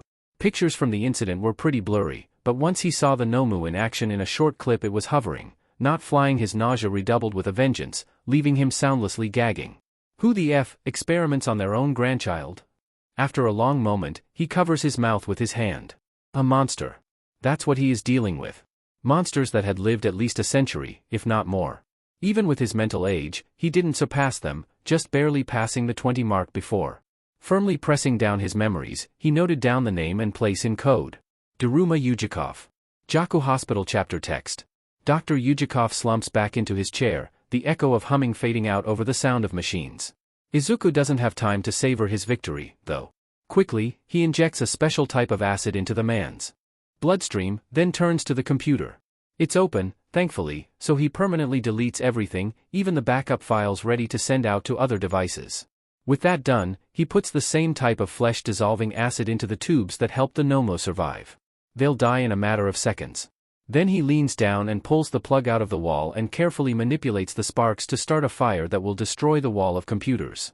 Job done, he checks over the rooms once more, making sure he accounted for everything. Carefully, he tapes 2 files onto the back of the door to the morgue. One is labeled Law Enforcement, and the other is labeled AFO. With a sigh of relief, he disappears, leaving a blossoming fire and puddles of steaming blood in his wake. Izuku rolls out of bed and hits the floor with a muffled thud.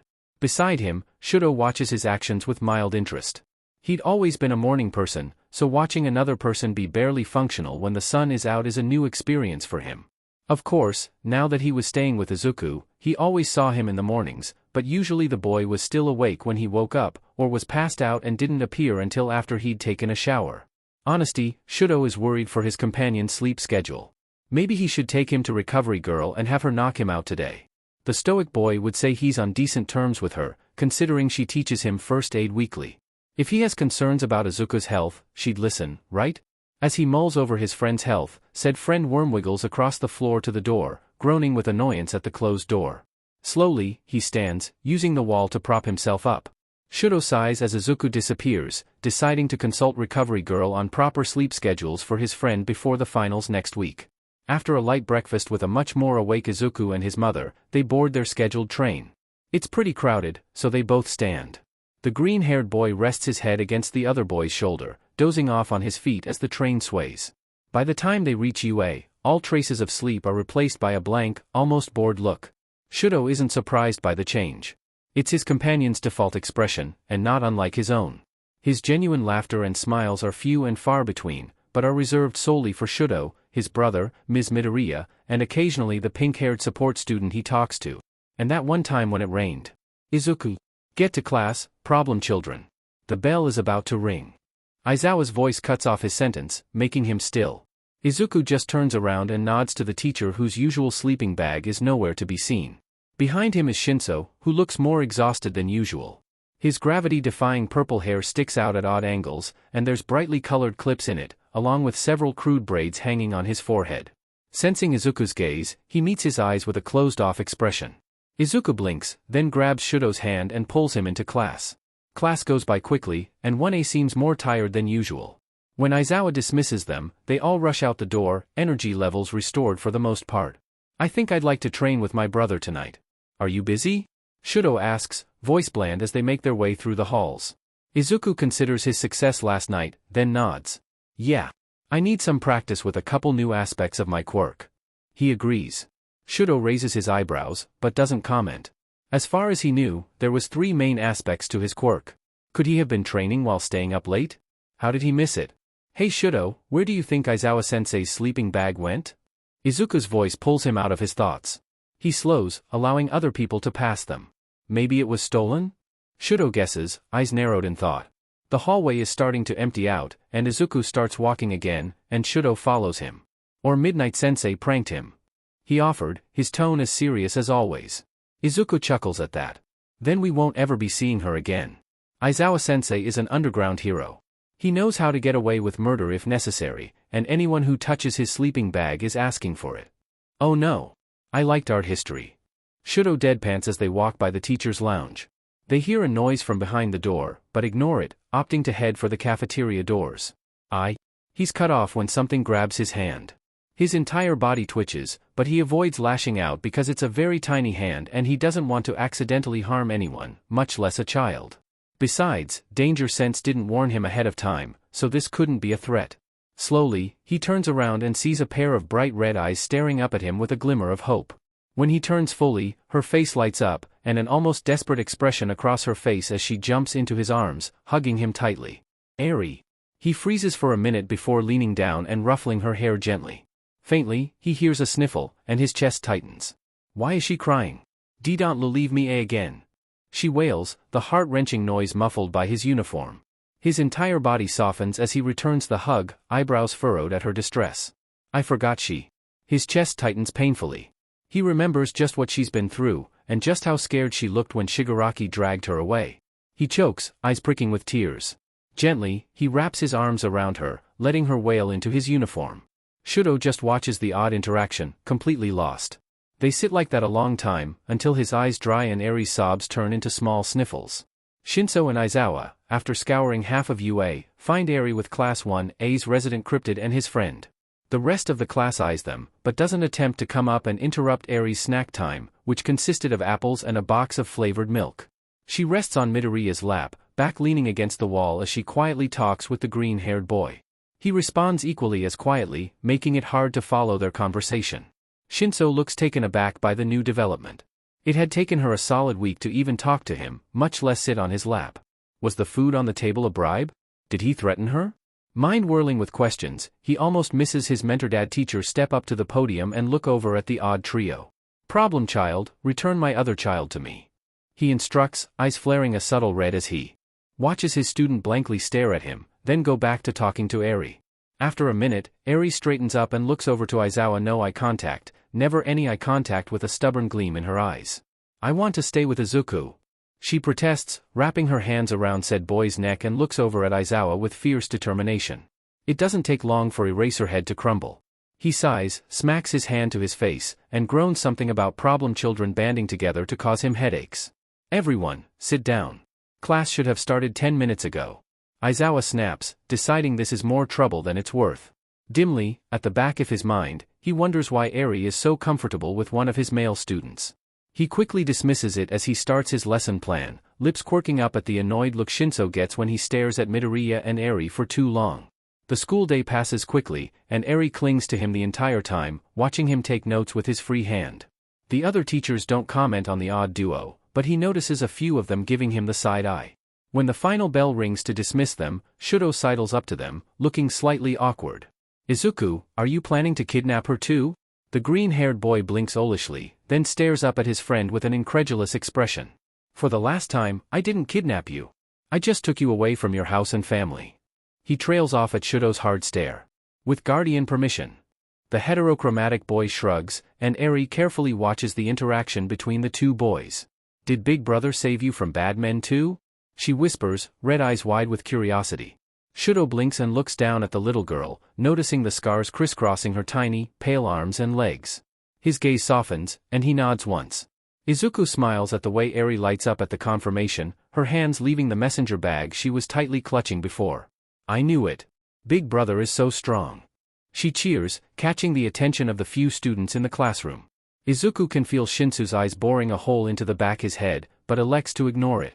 Shudo shoots him a look, and the green-haired boy meets it with a half grin, giving his friend a cheeky wink. The other boy sighs and shakes his head, then bends over to be at Eri's level, holding out his hand for her to see. Would you like to see a trick? Shudo asks, watching the girl carefully nod, curiosity shining in her bright red eyes. Ice starts to form in his palm, swirling up into a mini blizzard. Eri leans forward subconsciously, watching the delicate bird form in Shudo's hand. Its wings are outstretched as if to fly, and its beak is open, like it's calling out a song. Once it's complete, he holds it out to Eri, who carefully pokes it with one finger, quietly gasping at how cold it is. Unfortunately, this is when Shinso decides to intrude. Eri, it's time to go. Just like that, her wonder is gone, replaced by watery eyes. But, Toshi. She trails off when Izuku leans in and whispers into her ear. The purple-haired boy scowls, but Shudo ignores the other boy's displeasure and carefully evaporates the ice sculpture. When he finishes, Eri has a thoughtful look on her face. Okay? After a long moment, she nods and slides off of his lap.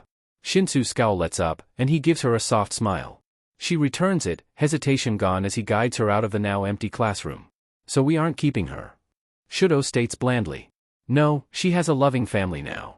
Izuku responds, standing up and stretching his sore legs. Sitting in one position for so long hurt, but he couldn't bring himself to move with Eri on his lap. Too bad. I think Ms. Midoriya would have enjoyed having a little girl around. Eri, what did Midoriya say to you? Shinso asks. They're currently in the corner of the staff room, occupying the lone green couch and low table. Eri is coloring with a concentrated expression. The other teachers are at their respective desks, drowning in paperwork. Aizawa is there too, back to looking like a particularly tired yellow caterpillar. He's savoring his sleeping bag after a long day without it. At Shinsu's quiet, almost sulky question, they perk up imperceptibly, like the gossip-hungry sharks they are. They'd been burning with questions since their colleague introduced them to his adopted son, but to have brought along another adopted kid that was painfully shy and bore a lot of scars? They had so many questions, and no answers besides Aizawa's grumbling about serial child abandonment and how he wasn't social services. Even present Mike didn't have all the answers, though he was ecstatic at the fact they had not one but 2 kids now. He'd been pestering his husband about adoption for years now. Eri looked up from her work, an almost smile on her face. Aizawa watched her carefully, and the other teacher held their breath. Midoriya had been the one taking care of her through all of 1A's afternoon classes, and none of them could bring themselves to send the girl back to the empty staff room. Besides, she seemed comfortable with the boy. Izuku said I could ask Mr. Eraserhead to visit UA if I ever miss him. She says cheerfully, then goes back to coloring. Shinsu's pout seems to deepen at this, and he flops back dramatically on the couch. Why'd you call him Big Brother then? He asks, trying not to make it sound like a demand. This was the first time he'd ever had a nice little sister, and he'd be dead if he lost to some golden boy with the perfect quirk. 'Cause he saved me. She responds, tongue sticking out slightly as she colors in a particularly small part of her drawing. Aizawa stiffens, eyes sharpening. From what Eri told him about her past, she was used for her quirk by a man with a bird mask and a powerful quirk that hated germs and quirks. He emotionally and psychologically manipulated her to believe her quirk was a curse and that all quirks were bad, and it had taken him months to get her to admit to what her quirk was and why she hated it so much. Once he'd received this information, he'd done some digging into criminals with the characteristics she'd described. There, he'd stumbled upon a cold case from Night Eye Agency. It was one of the more gory things he'd seen in his time as a pro hero. The pictures alone were enough to make him reconsider sleep for a couple nights, but Eri's appearance and the description of the quirk erasing bullets matched up. He'd called Sir Night Eye and informed him of Eri's place in his home, and the other man seemed relieved that the girl was getting proper treatment and agreed to keep her existence a secret from the commission. As 2 people with rare and powerful quirks, they knew the lengths the HPSC would go to recruit anyone that caught their attention. Either way, the eradication of the 8 precepts of death matched up with the week after the USJ attack. And Eri said Midoriya saved her. No, the green-haired boy wouldn't hurt anyone like that. He was obviously severely psychologically impacted by the villain attack, and it wouldn't have been possible for him to do something like that. Could he have been the middleman? Then who would have killed the 8 precepts of death? Questions swirl in the pro-hero's mind, but he doesn't outwardly show his interest, simply yawning and sidling up to his kids. Midoriya saved you, huh? Eri looks up at her adoptive father, eyes wide and innocent. Yeah, I went out to look for you and there were a bunch of kids and I got lost, so he gave me snacks and told me about the time he threw his friend into a river when they were training. It was funny. She states, the beginnings of a smile on her face. Aizawa relaxes slightly. He jumped to conclusions too fast. Clearly, Eri was more comfortable with him than normal, but that could be because he was good with kids, or resembled someone who took care of her earlier in life. Either way, Midoriya wasn't in the mental state to do anything after the USJ attack, much less take out a group with such powerful and versatile quirks overnight. They're in the corner of a crumbling room, piled together for warmth. May had sent the signal a week ago, and they're trudging back to her home base. On request, May had been working on a device to amplify Eri's powers and send them back in time. Except it isn't them. It's just him. Alone. They're heading back to her base. It's only a couple days away now, and they're covered in their customary grime. It hasn't rained in months. Nomu of terrifying variety have started roaming the streets. Ones that can blend into shadow and communicate effectively among one another. They just barely managed to escape a pack of them at the cost of Shinsu's leg. Eri rewinds it, but the pain in his expression remains. Everything hinges on her, now. On her quirk, on the energy and pure desperation she'd been feeling for years. Eri had never known a good life. She barely had a childhood with overhaul, and the apocalypse wasn't a place for children. Let's fix it. A raspy voice comes from inside the pile, sounding only a few steps away from death's door. Everyone stiffens, unused to the sudden noise. They wait. Dabi doesn't communicate much out of fighting. Neither do they. Any and all noise is a risk at this point. When we go back, he murmurs, loud enough to just barely make out the words if you strain. There's no we. It's only him. Alone. No one can fix it but him. Let's save Shinso and Eri. They should have done kid stuff. Not this sheet. Everyone looks over at the white-haired girl, who's currently curled up on Izuku's lap. It took her a while to warm up to him, but he's become her napping place of choice. Aizawa is a close second, but he carries her when she gets tired, so she tries to let him rest at their break times. And save Shudo too. Izuku chimes in, voice even softer than Dabi's. Shudo shoots him a grateful look, placing a burned hand on his own. The green-haired boy leans into the warmth, a faint smile on his face. Scree-ah-aka. Everyone flinched. Talking was a mistake. Silently, Izuku handed a sleeping Eri to Aizawa. Dabi and Shudo slipped on the supply backpacks while Shinso picked up his spear. It was half broken, the tip of it dulled from too many fights. He still wielded it efficiently. Suddenly, the wall crumbles, the loud sound of wing beats alerting them of at least 3 airborne Nomu. Claws reach through the wall, the same claws that tear and rip and... Oku. Izuku. The sense of urgency in the person's voice brings him out of it. Blankly he stares at the blob in front of him, features slowly coming into focus. Red and white hair, usually split perfectly down the middle, is messy from sleep. A burned scar, a dark pink that contradicts the red hair. A pair of concerned eyes, one gray and one turquoise. Shudo. The green-haired boy states the name, making the other boy relax. You were having a nightmare. Shudo explains blandly, eyes filled with concern. He smiles wryly, letting out a soft sigh. It is nice. Shudo woke him up. Tiredly, he tugs the other boy down beside him, wrapping his arms around Shudo's body and resting his face in his red and white hair. Thanks, or waking me up. Izuku mumbles, pulling the other boy a little closer to him. It's the day of the exams. Students trickle into 1A, looking pensive and tired. Conversations are quiet, and even the most bubbly student seems subdued. The morning is spent of the respective written exams, with Aizawa nowhere to be seen. Everyone lets out a sigh of relief at the bell that signifies lunch. Exams are snatched away, and they quietly discuss their difficulties. However, this is Class 1A. They're never quiet for long. Everyone is buzzing with excitement, the mood almost contagious as they change into their hero costumes and follow their homeroom teacher to a large building not unlike one of the gyms they've been using the past semester. In front of the building stands All Might, his cape fluttering in the breeze as he smiles at the 2 heroics classes.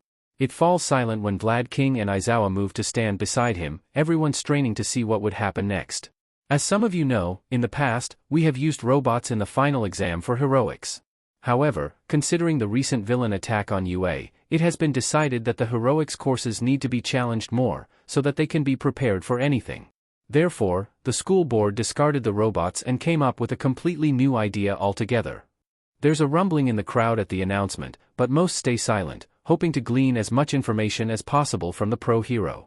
Your final exam for heroics will test you on teamwork, stealth, judgment skills, reaction time, cooperation, and quirk use. All Might? Aizawa looks over at the symbol of peace, whose smile seems fixed on his face. Aizawa is correct, young students. Today, you will be entering the maze in groups of 4. We will assign each team 2 targets. The targets will not be on the same team, and you will need to incapacitate at least one target and their team member to pass.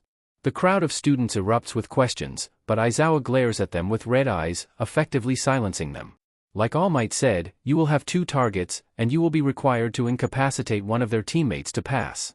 Once half of your team is incapacitated, you aren't allowed to move from your spot until the end of the exam. You have already been assigned teams and targets. Be warned, there will be people you don't want to work with. Inside the maze, you will need to deal with several obstacles. Do not do anything that will threaten the building's integrity, otherwise you will not pass. If you do manage to incapacitate both of your targets, you will get a pass on one of your written exams from earlier. Now, get into the groups I read out. We'll be letting you all in from different entry points at the same time. Izuku trudges forwards when he hears his name, joining a group with Shinso, Monoma, and Uraraka. It's not the worst matchup he could have gotten, but it's close. Shinso doesn't trust him, Monoma hates all of 1A, and he barely knows Uraraka. Sighing, he rubs his temples, trying to ignore his oncoming headache. The gathered group is almost silent, all eyeing each other warily. Not to mention another blonde who seems to be trying to glare a hole into the side of his head from across the field. So, you're the kid who hates 1A. Shinso states, voice bland. Uraraka and Izuku wince, but Monoma seems to puff up at the comment, a cocky smile on his face. And you're the idiot who didn't join the marvelous Class 1B.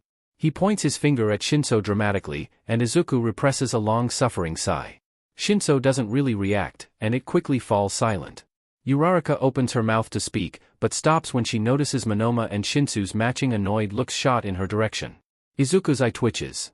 He'd consulted the past holders the other night, and they had confirmed he'd received every one of their quirks. Even the more unsavory ones.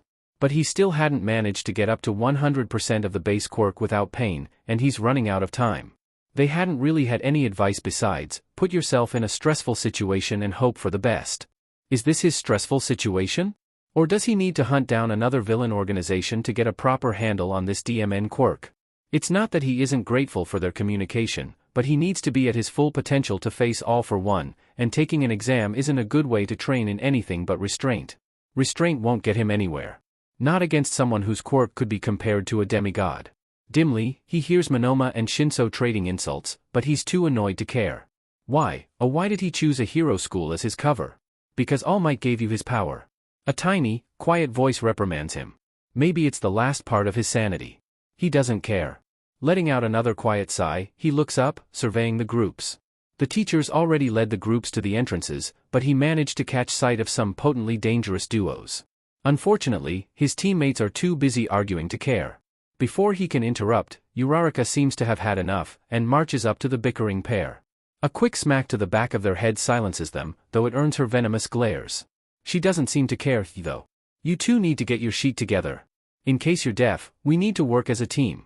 So stop arguing and tell me who our targets are. I don't want to hear you two arguing until after this is over. Uraraka reprimands both of them, radiating annoyance. Izuku's lips quirk up, and almost smile as he listens to the two boys mumble apologies. He hadn't seen this take-no-sheet side of Uraraka since the sports festival. From what I remember, our targets' names are Jiro and Kurwaro. Shinso speaks up, still looking salty about his smack upside the head.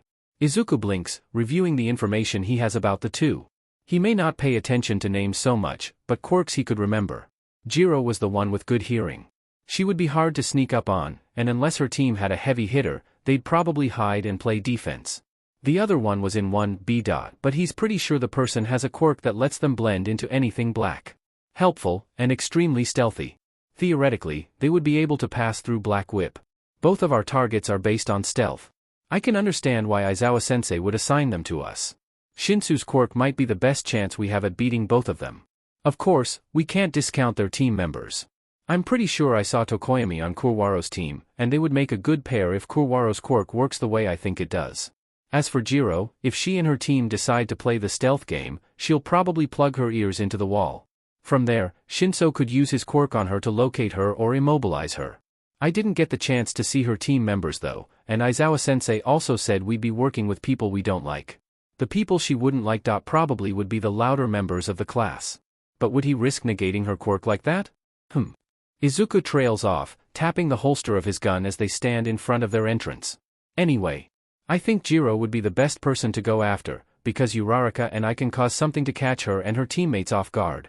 Then Shinso and Monoma can go in and incapacitate her and a team member with brainwashing and use the capture tape Sensei gave us. Izuku explains, tapping out a rhythm on his holster. Shinso and Uraraka are considering his words, but Monoma looks offended. What's the issue now? He sighs internally, watching the blonde step forwards with a sneer on his face. How come I can't copy your quirk and deal with them? And since when are you the person who makes the plans? Deep breath in. Deep breath out. He's dealt with worse than this. The blonde is just another version of Bakugo, so he just needs to explain himself clearly, then hopefully he'll listen. Not that explaining has ever worked with Bakugo. You can't copy quirks that rely on energy. My quirk is an energy stockpiling quirk based on emotions, so I didn't count on it working for you. Also, if you could actually copy it, I wouldn't recommend activating it, otherwise your arms would explode the first time you tried to use it. Or you'd rip your arms off with Black Whip. Either way, you'd be missing an arm or two before you started your hero career. Everyone blanches at the thought, and Monoma actually takes a step back. And I was just offering a plan, I'm not the official plan maker or whatever. Feel free to do something else for all I care. It's just an idea, since you decided to argue with a teammate instead of offering your own plan. Izuku finishes, eyeing the timer above the door. It's only getting closer to 0 the longer this goes on, and he doesn't want to enter an enclosed space with several teenagers that could easily cause the building to collapse without a plan. Uraraka taps her chin, a glimmer of determination in her eyes as she thinks over his idea. Shinso seems to have decided its satisfactory solution, but sends wary glances their way occasionally. Monoma finally nods, looking annoyed by the situation but accepting of the plan. Fine. But I want to copy her quirk too in case of emergencies. What are the drawbacks? He turns on Uraraka, sounding impatient. Thank goodness. They walk through the concrete maze, on alert for any sort of obstacle Aizawa mentioned. After a couple minutes of relative safety, Monoma and Shinso start bickering again, albeit quiet enough that Uraraka can't hear. Honestly, what is wrong with those two? Izuku's eye twitches, but he keeps his focus on Uraraka's back.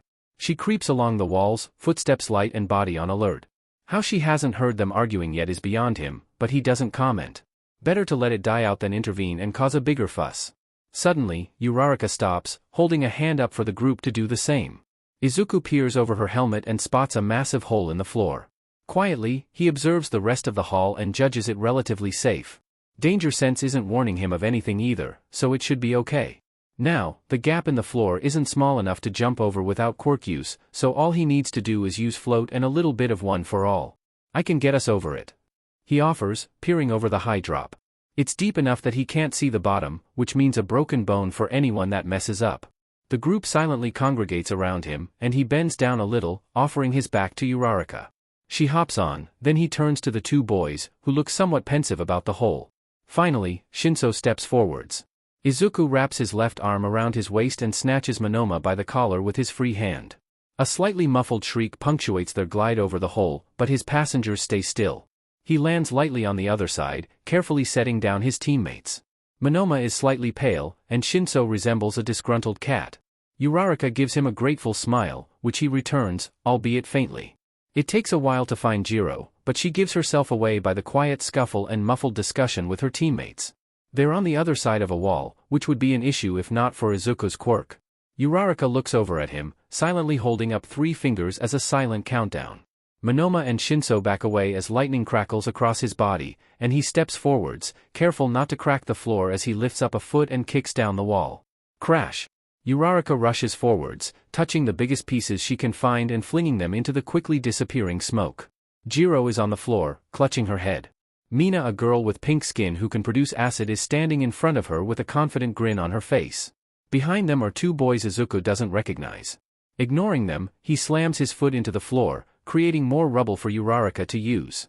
When the 2 boys rush forwards, Izuku notices one is guzzling packets of sugar, and the other is touching the floor. Sheet.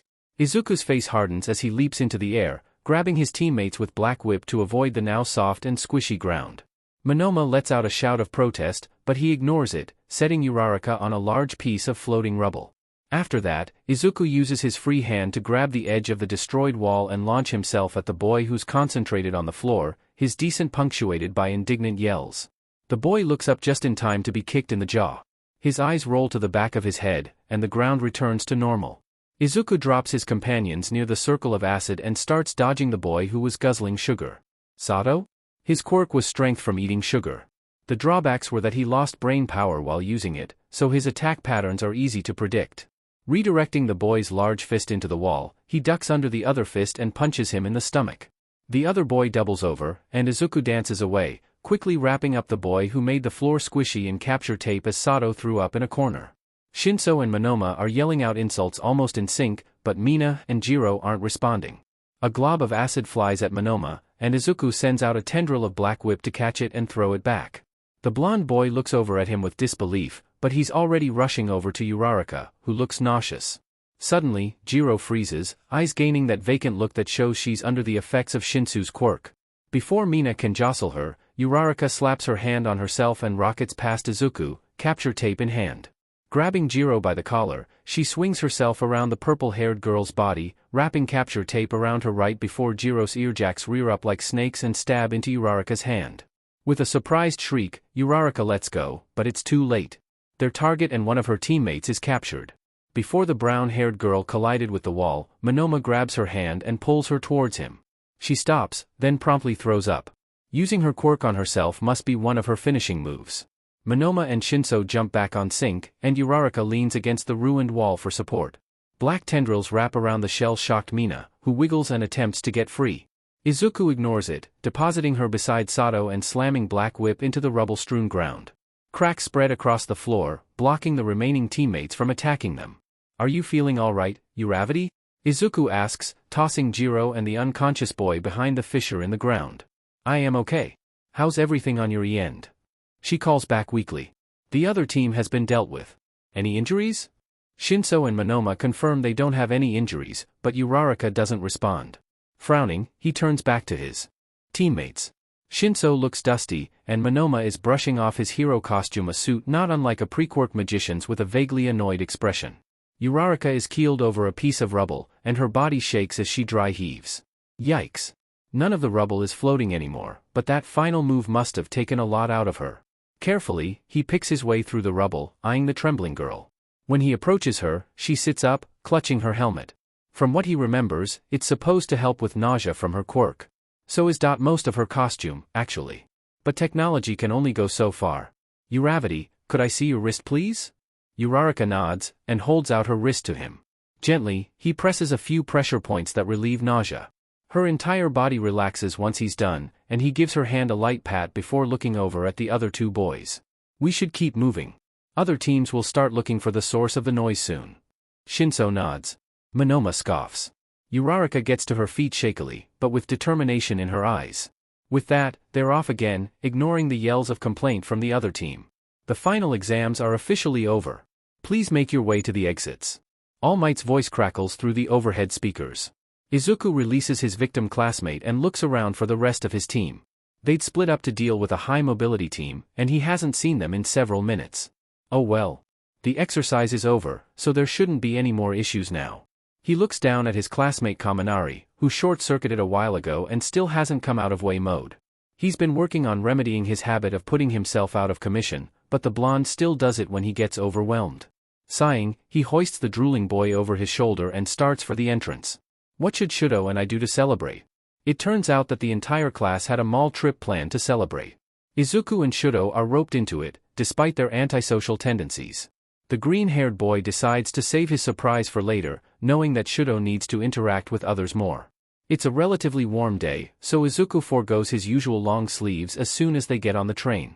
It earns him an odd stare from Shudo, but he ignores it, securing the sleeves around his waist. The last thing he needs is his mom asking questions about his scars. They find the mall relatively easily, though Izuku slows to watch a minor hero fight, mind drawn to heavier matters. Endeavor's case is done, and he'd sent copies to the two legally living Todoroki siblings, along with a good lawyer that would be willing to do it for a minimal amount of money. The issue was getting the papers to Shudo's mother. Izuku, we're going to be late. Shudo prompts, tugging on his sleeve. Right. He can worry about Endeavor later. For now, he'll enjoy his break. Maybe he'll fit in some extra training and get to 100% without pain. He earned a little break time after killing creator of the Nomu and eradicating almost every criminal organization he'd come across in his research the past couple months. Right. Let's go. Izuku says, flashing his friend a rare smile. They set off again, and start wandering the mall, looking for the meeting place the class collectively agreed on. It takes 10 minutes and a long look at the directory, but they eventually find the water fountain. Tokoyami is there, talking to Jiro and wearing a dark red button-down shirt and ripped jeans with fishnets underneath. Unexpected, but Izuku appreciates the aesthetic. Uraraka is talking to Ashido and Momo, both of whom beam from ear to ear. Ida is robotically motioning with his arms to Shinso and Bakugu, who wear identical scowls, and Denki, Kirishima and Siro are talking about hair dye. Hakagure and Aoyama are gesturing dramatically and talking about glitter. The other half of the class is nowhere to be seen. When he and Shudo approach, Uraraka and Momo wave them over with wide grins. Hey, Midoriya and Todoroki. We're so glad you could make it. Yes, some of our classmates had to cancel last minute. Izuku nods in understanding, catching Dark Shadow looking at him with bright yellow eyes. He gives them a small wave, then turns back to the conversation. Like to, but I don't have any money. Todoroki says, face as bland as ever. The green-haired boy grins and whips out a new credit card, the last one he'd stolen had been deactivated. I think you do. Shudo looks at him, then the credit card. Do I want to know how you got that? Probably not. The girls watch the exchange with confusion, but decide not to question their classmates. After a couple more minutes of waiting, everyone splits up to shop. He and Todoroki end up with Tokoyami, who guides them into a store filled with black clothing, eyeliner, studded belts and metal chokers. They take it in stride, and Izuku ends up buying a sturdy-looking belt. Todoroki picks up eyeliner at Tokoyami's urging. Tokoyami allows them to pay after a vague explanation that spending a lot of money was for the best. A couple minutes later, they meet up with Jiro in a music store. She's playing a piano, and has drawn a crowd of onlookers. They don't disturb her, and after messing around with a couple guitars, they exit the store. By now, Izuku has caught several flashes of movement behind them. Danger sense hasn't gone off yet though, so he refrains from doing anything drastic. It's been a big help the past couple months, and helps him differentiate from his regular twitchiness and actual danger. Pretending not to have seen anything, he turns to his companions with a lazy grin. What do you say we head up to the second floor? I saw a cool-looking candy shop up there. The two boys easily agree, and they head up the escalator, giving Izuku a good view of the people behind them. As the stairs go up, he notices a head of purple hair and a head of spiky blonde hair below them. They're obviously arguing, but are attempting to be discreet about it. So that's who was following us. With a sigh, he pokes Shudo's cheek, causing the other boy to shoot him a really look. Dark Shadow giggles, curling around Tokoyami's shoulder and greeting them, much to his counterpart's embarrassment. He reassures Tokoyami it's okay, and proceeds to have a conversation with Dark Shadow about whether or not apple candy actually tastes like apples. The trip to the candy store is instantly turned eventful when Izuku spots a lollipop labeled, insect-flavored. What kind of insect flavor is it though? He wonders aloud, peering at the label. It's bright green in color, but he doesn't see any signs of insects inside of it. Is it artificial insect flavoring? Is there such a thing? The package gives him no hints, so he ambles up to the tired-looking cashier and hands them the lollipop. They ring it up quickly, and Izuku slips the credit card back in his pocket and sticks the lollipop into his mouth. Said cashier stares at him blankly for a minute, before softly muttering something that sounds like a plea to die. Izuku ignores it and locates his friends. Tokoyami is eyeing the display of candy apples, and Todoroki is enamored by the various rainbow-colored candies that cover an entire wall. He doesn't bother them, just licks his treat and waits. It's actually not that bad tasting, not that he really had any room to speak, he's eaten far worse things than this on a regular basis, so he's satisfied with his purchase. Plus, the sugar rush is nice. Shudo passes him with a rainbow lollipop bigger than his hand and Izuku just smiles and hands him the card. His bird-headed classmate is next, having decided on 3 candy apples, 2 for his mom and sister. Todoroki passes him the card, and then they're off again. Every once in a while, Izuku will see a flash of blonde or purple, which he pointedly ignores. Is that apple-flavored, Midoriya? Tokoyami asks, referencing the conversation he had with Dark Shadow a few minutes ago. Nah, it's insect-flavored. It didn't specify what insect, though. Is that illegal? He wonders out loud, unaware of Todoroki's blank-faced horror. The bird-headed boy just nods serenely, adjusting his grip on his bags. Doesn't it taste disgusting? Todoroki asks, his voice so horrified that Izuku looks over at him with amusement. It tastes fine. I almost forgot it was bug-flavored, actually. Do you want some? He holds it out to Shudo, who flinches back with a disgusted shudder. No, thank you. Suit yourself. Tokoyami chuckles at the exchange, Dark Shadow watching with curiosity. After 30 minutes of wandering the second floor and having a discussion about impromptu support weapons and the importance of using your surroundings to fight your opponent, they decide to try to find another one of their classmates. It becomes a game, to guess which stores they're in and sneak up on them. The first time Izuku does it to an unsuspecting Yaoyorozu, who shrieks and jumps several feet in the air, nearly knocking over her sample cup of tea. The employee serving her jumps too, and shoots him an annoyed look before smoothing over their expression into something more neutral. Thankfully, the store was mostly empty, otherwise it would have been more embarrassing for everyone involved. Yaoyorozu. Still on the hunt for the Golden Tips tea? He asks, casually looking around the well-organized store. No. My father took the liberty of ordering some on his business trip, so I'm just browsing. Would you care to join me? Sure. What are you trying now? It smells nice. In truth, everything smelled nice to him nowadays. Even after months of being in civilization, he still remembered the rancid stench of rotting bodies, and comparatively, the tea did smell nice. This is a lavender blend from the States. Izuku slides into the silvery chair beside her, listening attentively as she talked about tea. The longer he'd observed her, the more he'd realized that she lacked confidence in a lot of areas, even ones she was proficient in. It had improved slightly over the semester, but he often noticed her slipping into talking about tea whenever she felt unsure or uncomfortable. It's an odd habit, but he's not one to judge. It's the one topic she seems to have the most confidence talking about, and the longer she speaks, the more animated she gets, her eyes glimmering with excitement. Out of the corner of his eye, he sees a flash of blonde, but he ignores it, nodding along with Yaoyorozu's speech. The employee is long gone, having left once she realized she couldn't add anything to her customer's rant. Honestly, she reminded him of himself when he went on Quirk rants. And I have this lovely white tea I was gifted a while ago, though with white tea, you have to be careful not to steep it too long, otherwise it gets bitter.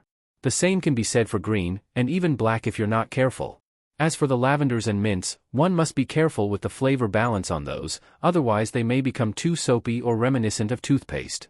That's why rose hip is often added in. Oh, I'm sorry, I must have been rambling again. She cuts herself off with a sheepish look, her hands fiddling with the hem of her roughly white top. Don't worry about it. I was looking around the mall for a gift for my mom, actually, and now that I'm here, I think she'd enjoy some tea. Would you mind helping me choose? Yaoyorozu brightens, a big smile on her face. Of course. Do you know what type of tea she prefers? 20 minutes later, he walks out of the tea store with a tin of loose-leaf tea and Yaoyorozu. She's smiling brightly, and still talking about tea. Though he notices she tends to shut down when the topic of her being rich comes up. He doesn't comment, just listens and nods at the right times. The black-haired girl is like a walking encyclopedia, which makes sense, given the nature of her quirk and how she has to memorize chemical formulas just for it to be usable. Midoriya, I've been meaning to ask you something. The sentence catches his attention, and his eyes sharpen as he watches another flash of purple out of the corner of his eye. What is it? They've slowed to a stroll, and Izuku is on the lookout for his missing companions. You make deals with people, but the deal never really seems to benefit you. Why make a deal in the first place if it isn't beneficial for both parties? Izuku blinks, then looks over at the black-haired girl with a wry smile. She raises her eyebrows, but doesn't budge. She must be really curious. They actually do benefit me, just not in obvious ways. Take Ida. I saved him from being murdered, and sent him to therapy. The benefit is that he'll become a good hero, and think about his actions instead of letting anger dictate them. Izuku shrugs, watching a daughter tug her father in the direction of a brightly colored toy store. And Todoroki? He uses both components of his quirk now, and had a family reunion. Plus, he's a nice roommate. If he becomes a hero, he'll do it of his own accord, not because of his father. The green-haired boy smiles when he thinks about his friend sparring with him and using his fire, looking like a divine being had possessed him.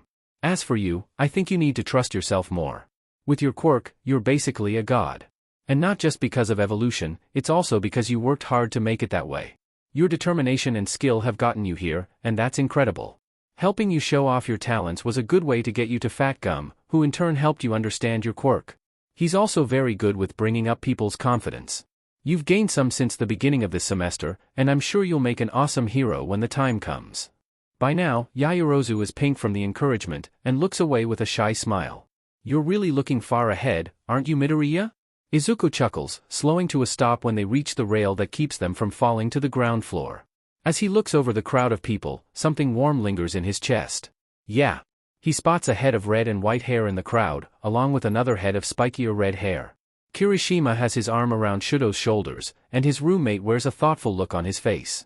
When he spots Izuku and Yaoyorozu, he brightens and guides Kirishima towards them. Izuku, how was the tea shop? It was nice. Yaoyorozu helped me pick out some tea for Mom. He holds it out for Todoroki to inspect. Yaoyorozu smiles awkwardly, and Kirishima returns it with shark-like teeth. I'm sure Ms. Midoriya will like it. He nods at Yaoyorozu in approval, then turns to Izuku.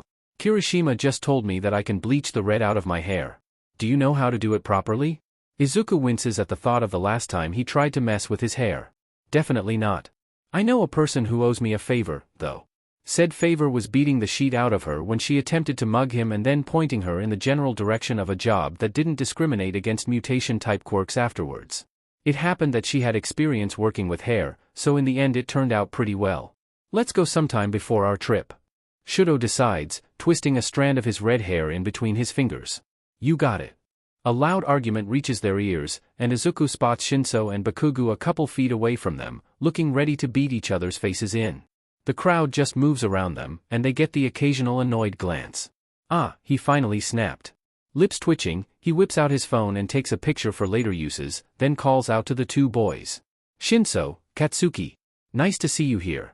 Did you guys get tired of one-on-one time and decide you needed some third wheels for your date? Yaoyorozu chokes, and Kirishima grins widely, practically radiating sunshine as he looks at the two boys. You didn't tell us you two were dating. That's so manly. He cheers, pumping his fist in the air. Bakugo freezes, and Shinsu's face goes slack. In sync, their heads turn to the group.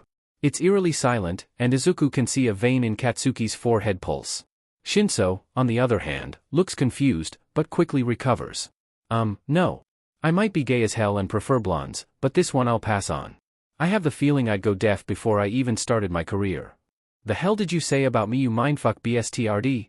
Katsuki roars, pulling Shinso closer to him by his shirt.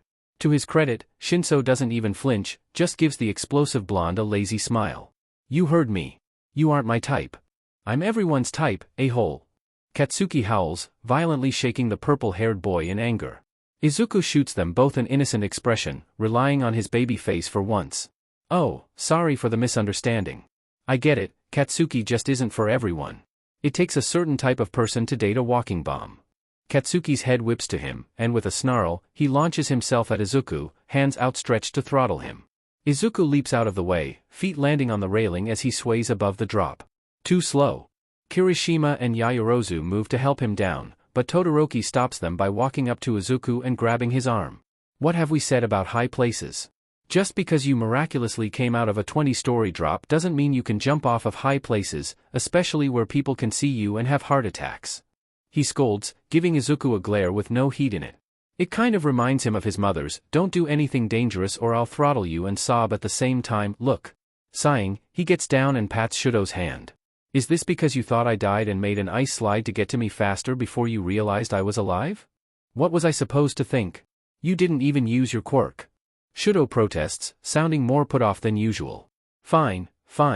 But I can't just rely on my quirk all the time. What if I can't use it in a certain situation? Shudo sighs and releases Izuku's arm. Just don't jump from high places unless necessary, please. Izuku grins at the other boy, ignoring his classmate's confusion. Bro, you survived a 20-story drop? Kirishima asks hesitantly, fingers hardening and unhardening. Yeah. But I've jumped from higher places too. I think my highest was a 70-story drop? Granted, I broke my ankle, but other than that, I didn't get hurt. Izuku shrugs, remembering Eri reversing the injury so he could keep running. Whoa! How did you not die? Using things to break your fall helps, but when in doubt, find a sturdy blanket and make a parachute. Landing in dumpsters also works. He explained, a bright gleam in his eyes as he remembered the feeling of flying, of being free when he was in the air. That seems a little extreme. Yaoyorozu says, sounding worried. It isn't when you're trying to survive. He thinks. But instead of saying that, he just smiles and pats her arm gently. Extreme is what got me into UA. The subject changes after that, but he can feel Katsuki's crimson eyes on him. Okay, sadly the chapter is over. And if you enjoyed the video, just leave a like and subscribe with post notification, so when the next chapter is ready, you will be notified. Okay, see you in the next video. Bye.